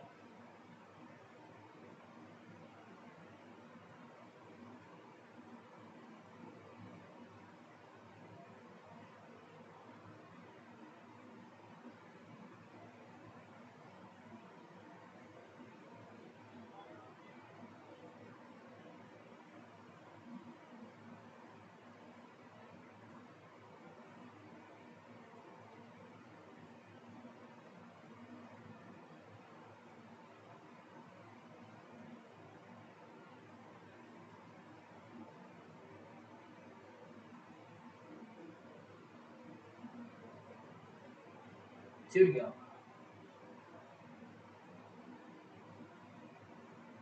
I would like to think Dale Jr. and Michael Waltrip still should be able to finish second and third.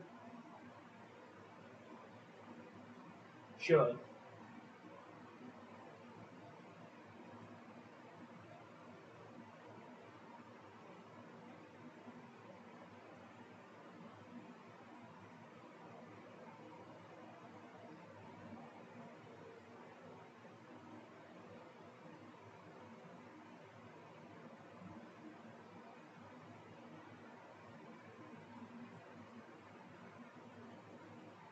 And 1 to go.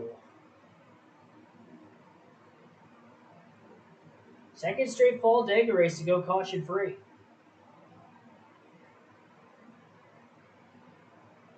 I think the third straight Dega race overall to go caution free. We were used to seeing 1 or 2 yellows almost every race we came here, and now not getting any of them.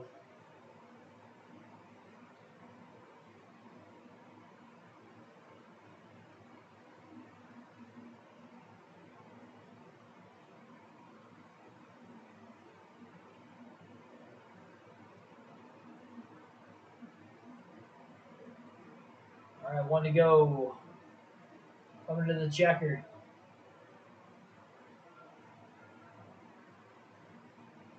This is my track. Site of the first career win and the site of the 20th career win. 14th of the year. Let's go. Let's go. Another step closer to the championship.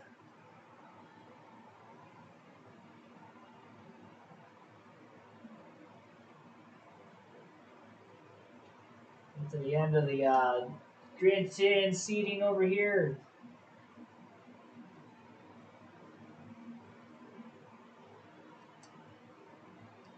Turn that baby around. Salute to the crowd.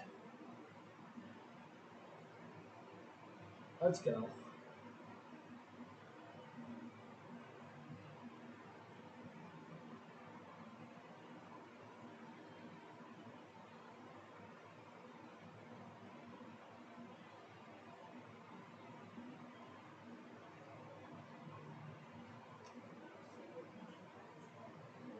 I like that was one of the highlights. Where's my tires?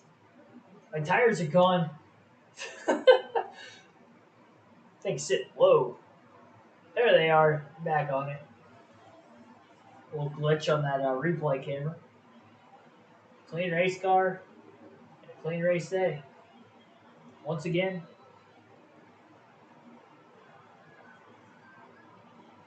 Fans are going to be booing me by the end of the season for dominating so much. They should be in awe. how dominant of a season we've had. 14 wins, breaking the modern era record. Only look to add on to it. We'll have 7 races to go. One more tonight. Get through Kansas. We've got 6 to go heading to tomorrow, trying to win our first career championship. The NASCAR Thunder 2004 career mode.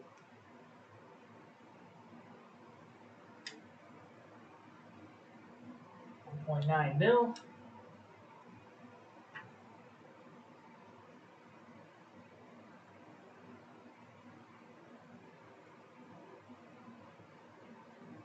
Trophy we already had in the case. Let's try to get our first win at Kansas. Win the Banquet 400. Try to get another.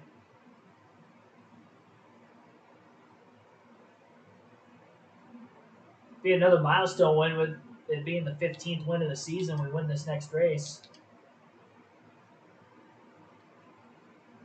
All right, so only garage work we're going to have here. Get rid of the super speedway body. We're going to overhaul it to a speedway.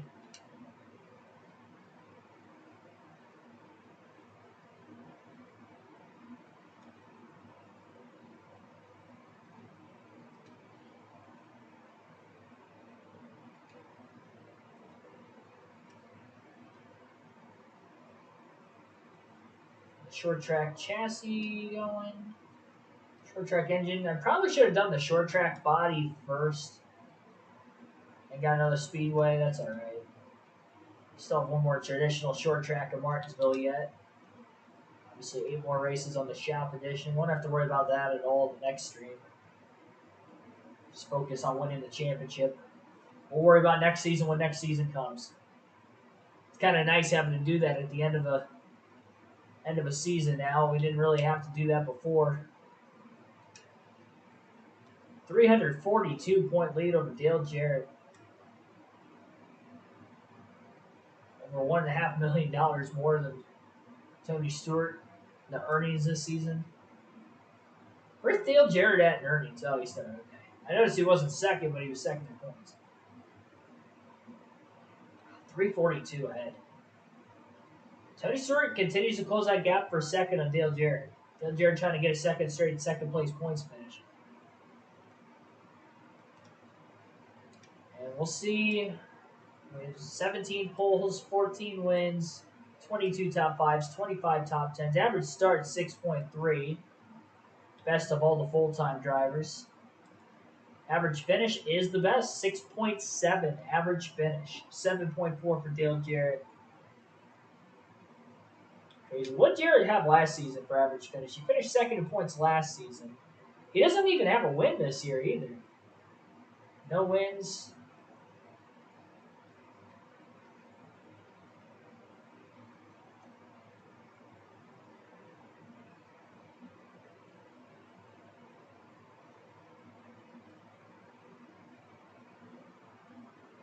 Last year he was second in points with 2 wins and a 6.9 average finish. So his average finish is down just a little bit. Mainly because I'm taking a lot of the wins away.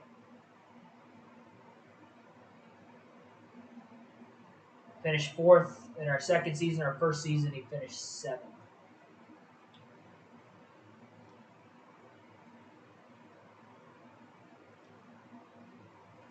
All right. One more race tonight. Speedway.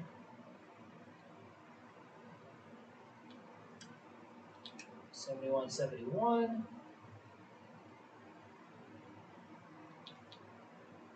'71 on the engine power. And new body ready to go, 72 downforce. 72 overall race car for Kansas.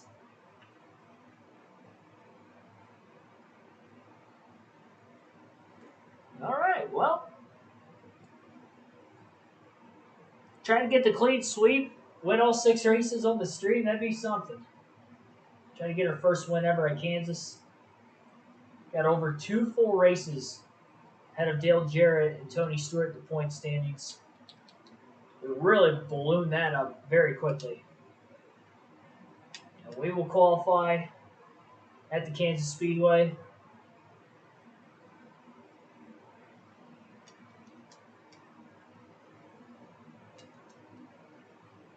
A little tight. A little tight at Chicagoland, I remember also. Every second in that race. Probably should have won it.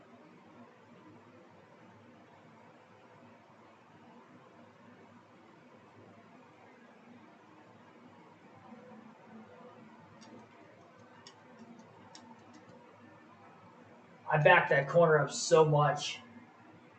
Even in the middle quite a bit too. I'm definitely going to have to take some wedge out of it.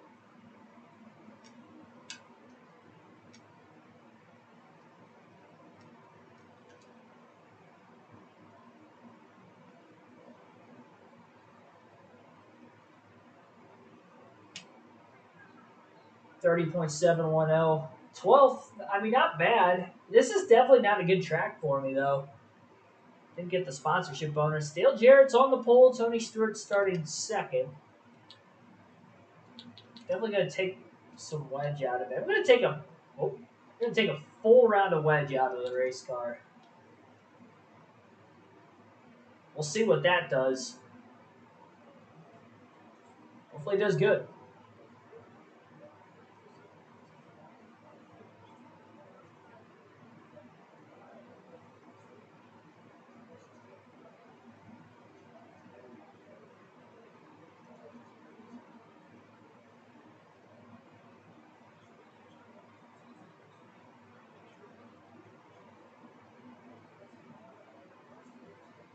Definitely the clear favorite for the championship right now.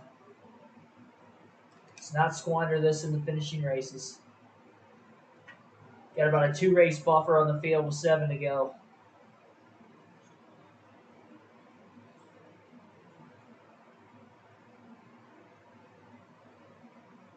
It's a big opportunity for Dale Jarrett to try to get his first win of the season.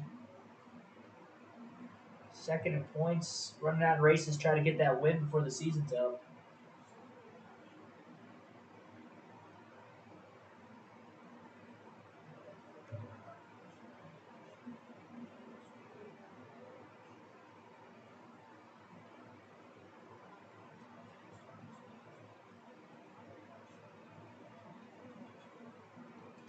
All right. Start 12th. Full round of wedge, you got to take it out of it. Hopefully it's not too loose. Ay, ay, ay. And get up to speed here first.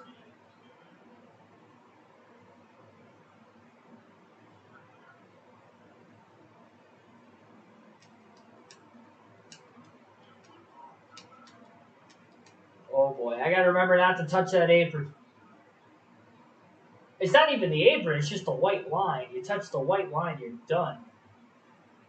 I also don't like how loose this thing is in the tri-oval. I think taking one round of wedge out of it was a little too much. Is it fast? Yes, but a little too free.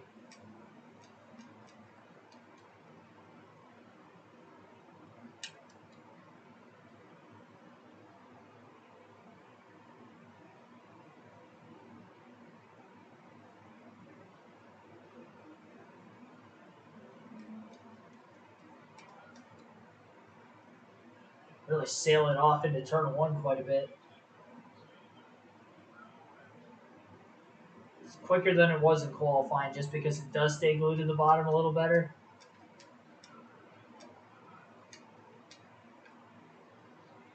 Gotta not hit that white line. It's so hard because you want to run right above it, but you touch it just a little. It doesn't even look like I'm touching it, but I know I am.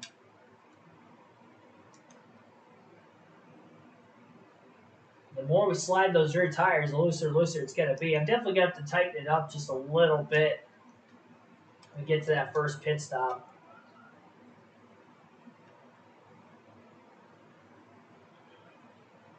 go. By Jeff Gordon that time.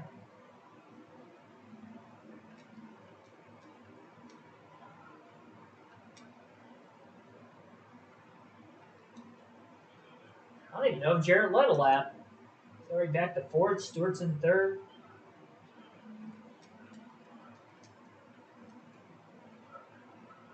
Can't tell who exactly is leading out there. It looks like it might be Kevin Harvick, but I'm not entirely sure.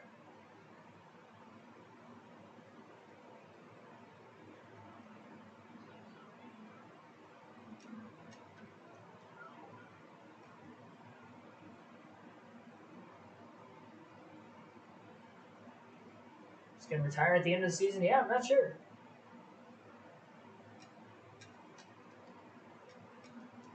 Stewart blocking the bottom. All over him.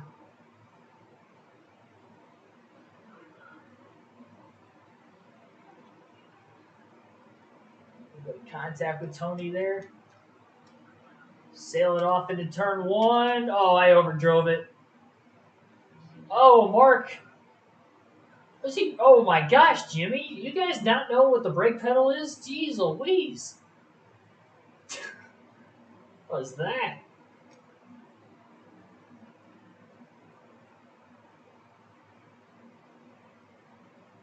They clearly don't know what the brake pedal is.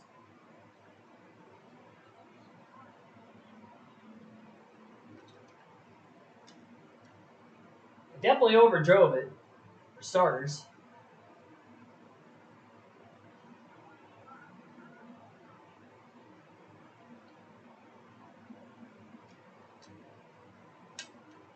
Just like how they run into me and they get mad. You shouldn't have been there. It's like, I know I technically shouldn't have been there, but I don't think getting mad at me to the point of trying to wreck me is the right way to go about it. That's just me.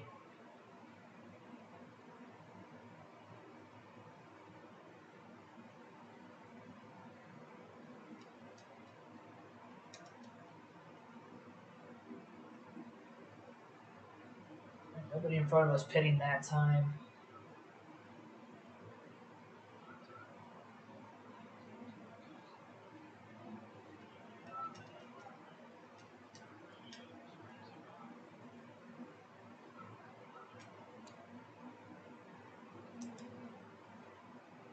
Sliding around Dylan Jarrett.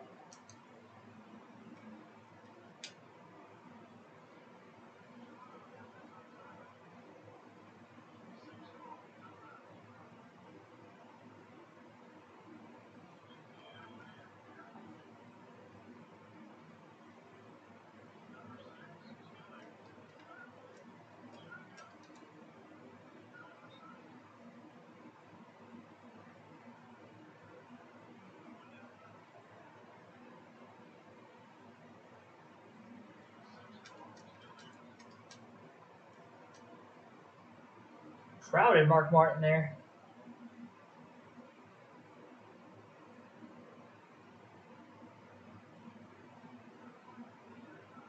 $1.9.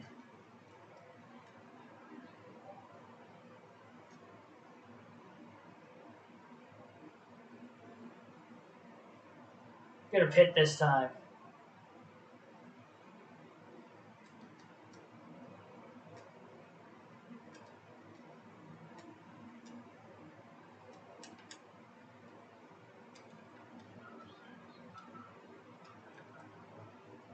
Okay. Good pit road entry. A little skitty there at the end. Gonna put a half around a wedge into it, try to tighten it up just a little bit. It's probably gonna make it a little harder for me to make passes, but definitely needs to be just a little bit tighter. Clean stop, boys. I want to win. Oh, that is not clean. He recovered fairly quickly. I'll give him that. It cost us a little bit of time. 16.1 is not bad. It was a quick recovery. Definitely could have been worse.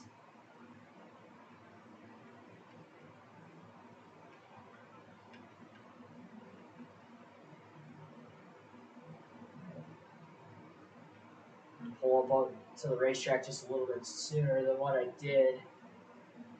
And 4 fresh tires.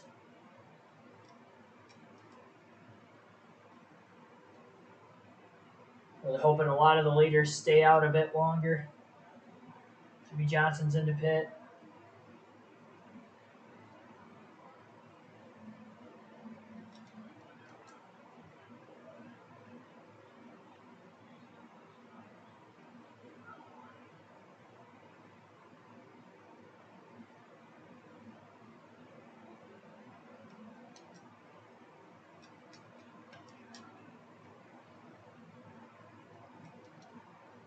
Tony Stewart.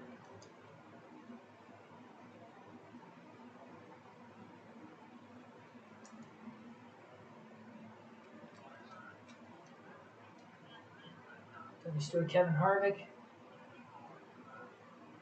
We gotta use more brakes to keep the car pinned to the bottom, especially when trying to get underneath another car. Make sure I don't hit that white line at all, though, either. Got close to it there, sliding clear of Tony Stewart. Come on.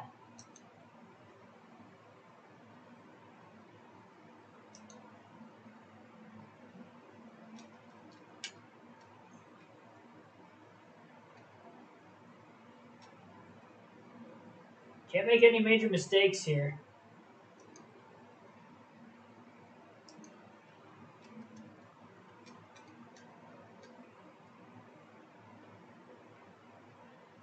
It's going to be the battle for the lead.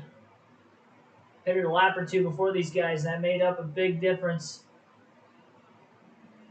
Going for the lead for the first time in the race. The wedge adjustment was the right play. Let's go. It wasn't the cleanest pit stop, but it was just effective enough. Just got to hope we don't get too loose and we hang on to it. Stay off that white line.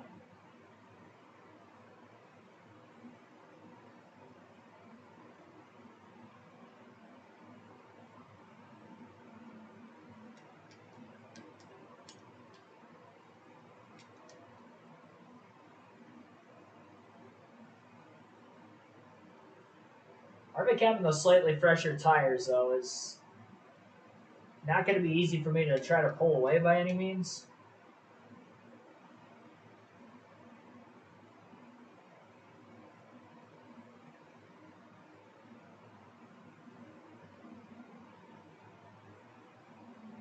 Tenth of a second difference.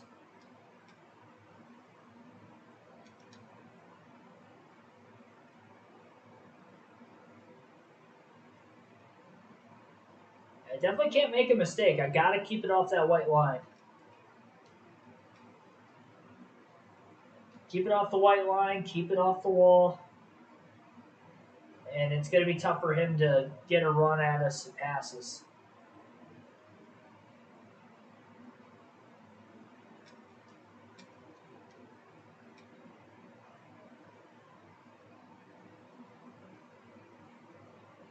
He's definitely put himself in a good spot. We're definitely not going to lead the most laps in this race, but if we can get another win,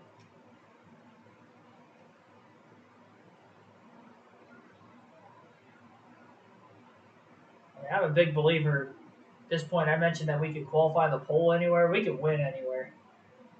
We didn't have the right setup at the start of the race. We definitely didn't have it for qualifying. Got a little bit better for the start of the race from where I was at qualifying. Made that mid-race adjustment, just kept working on it. Found that happy medium, and here we are.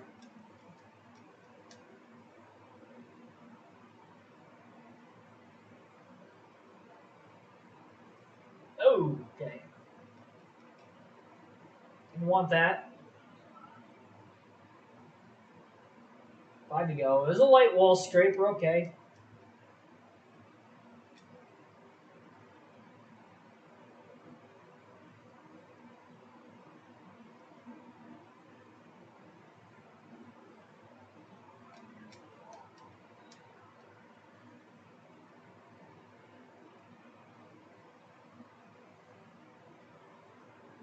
Kept it a lot lower to the bottom that time. 4 to go.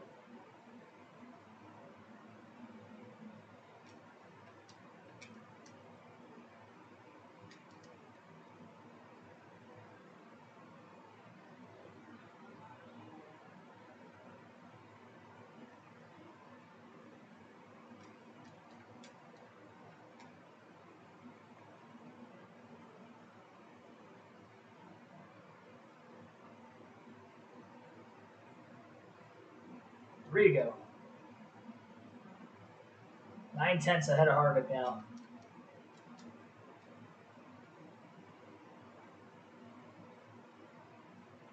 Not going to have to worry about lap traffic.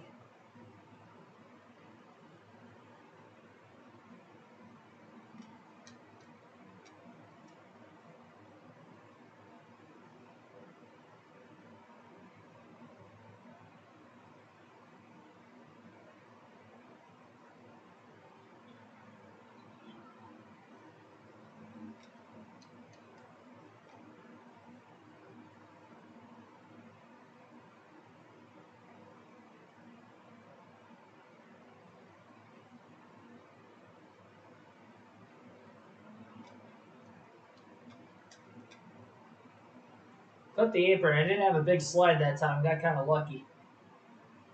White flag. 1 to go.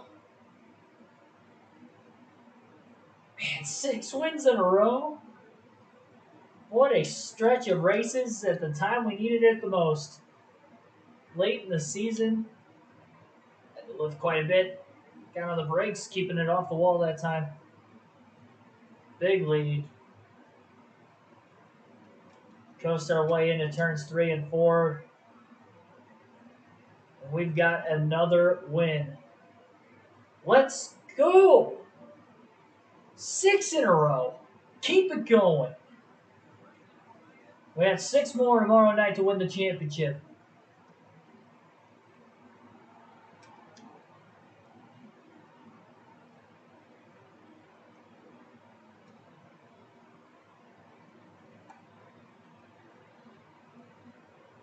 Hang on, I was about to... I'm saving the engine.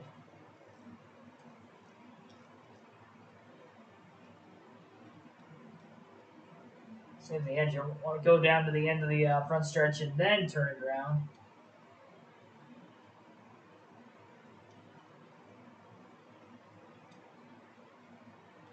Thank you.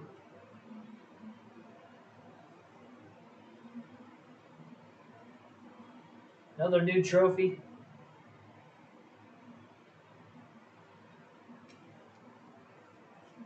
Let's go. That was dominant. That stretch of races was so dominant.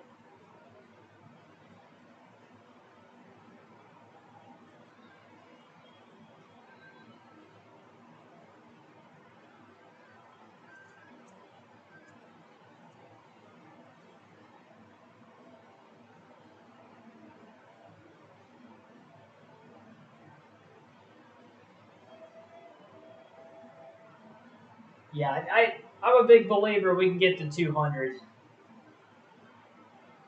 We'll play this all the way out. I know we have a long way to go. A lot could happen. A lot could happen, but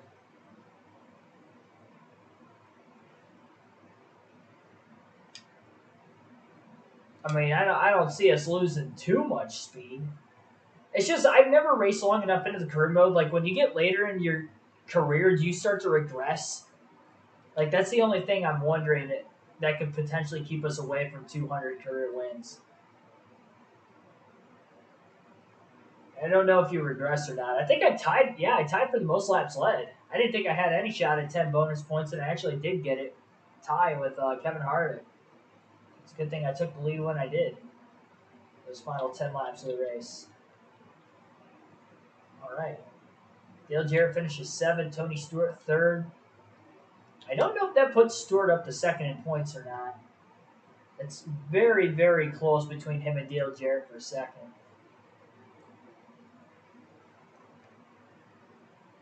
So we got Charlotte for the next race.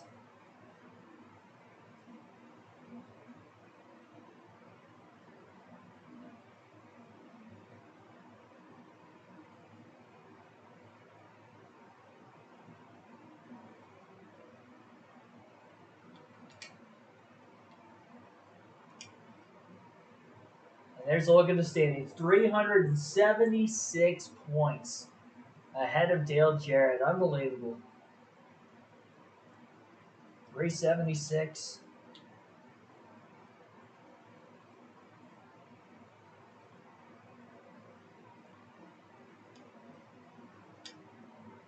Oops. 17 poles, 15 wins in one season, 23 top fives, 26 top tens, 6.5 average start, and a 6.5 average finish. 332 laps led. Next closest is Tony Stewart with 96. And we are obliterating the field this season. Look at the top speed even, 214.596. Not that that matters much, but laps complete, we're lacking there, unfortunately. Not by much. I mean, we're only 5 laps off the most laps complete on the season. Dale Jarrett's got us there. He's got a 7.4 average finish. That ain't gonna cut it. 6.5. Let's go. We can get that down below 6, I think, here for the end of the season. We might have a shot at 20 wins this year. We got to win 5 of the last 6, but I think it's doable. Martinsville's probably going to be the hardest of those to win. But we'll see. Think about Matty D driving for AJ Allmendinger's team. Was he going to Colleague?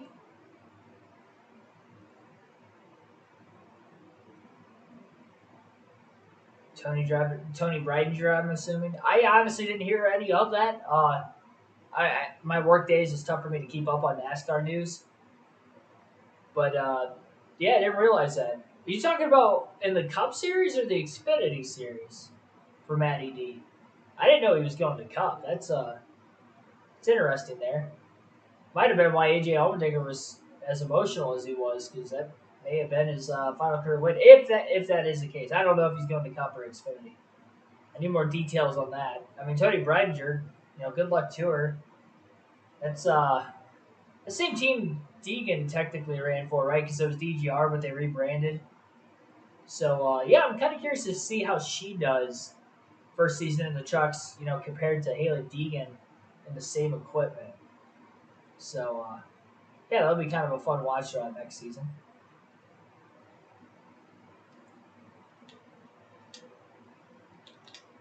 All right.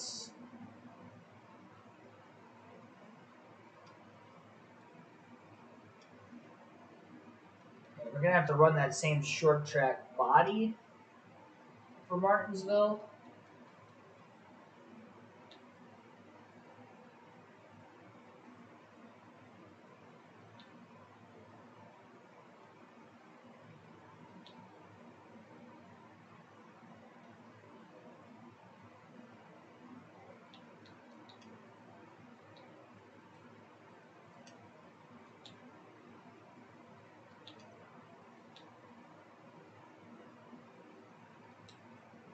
And the rest are just speedway tracks the rest of the year after that. So we'll go a speedway engine overhaul, speedway chassis overhaul,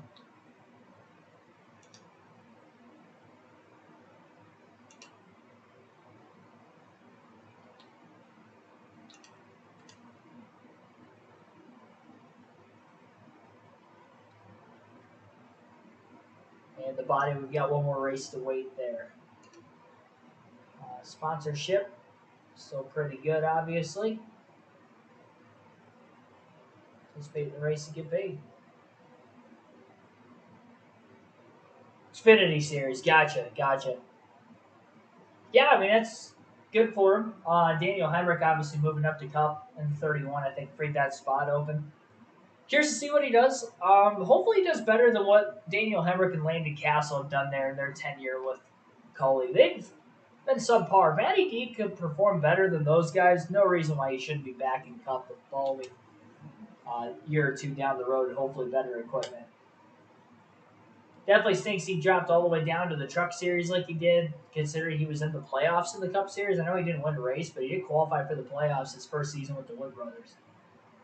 I mean, Harrison Burton's been 29th, 30th in points 2 seasons after that. Huge downgrade. Paul Menard, even the year or two he was in the Wood Brothers before DiBenedetto went there.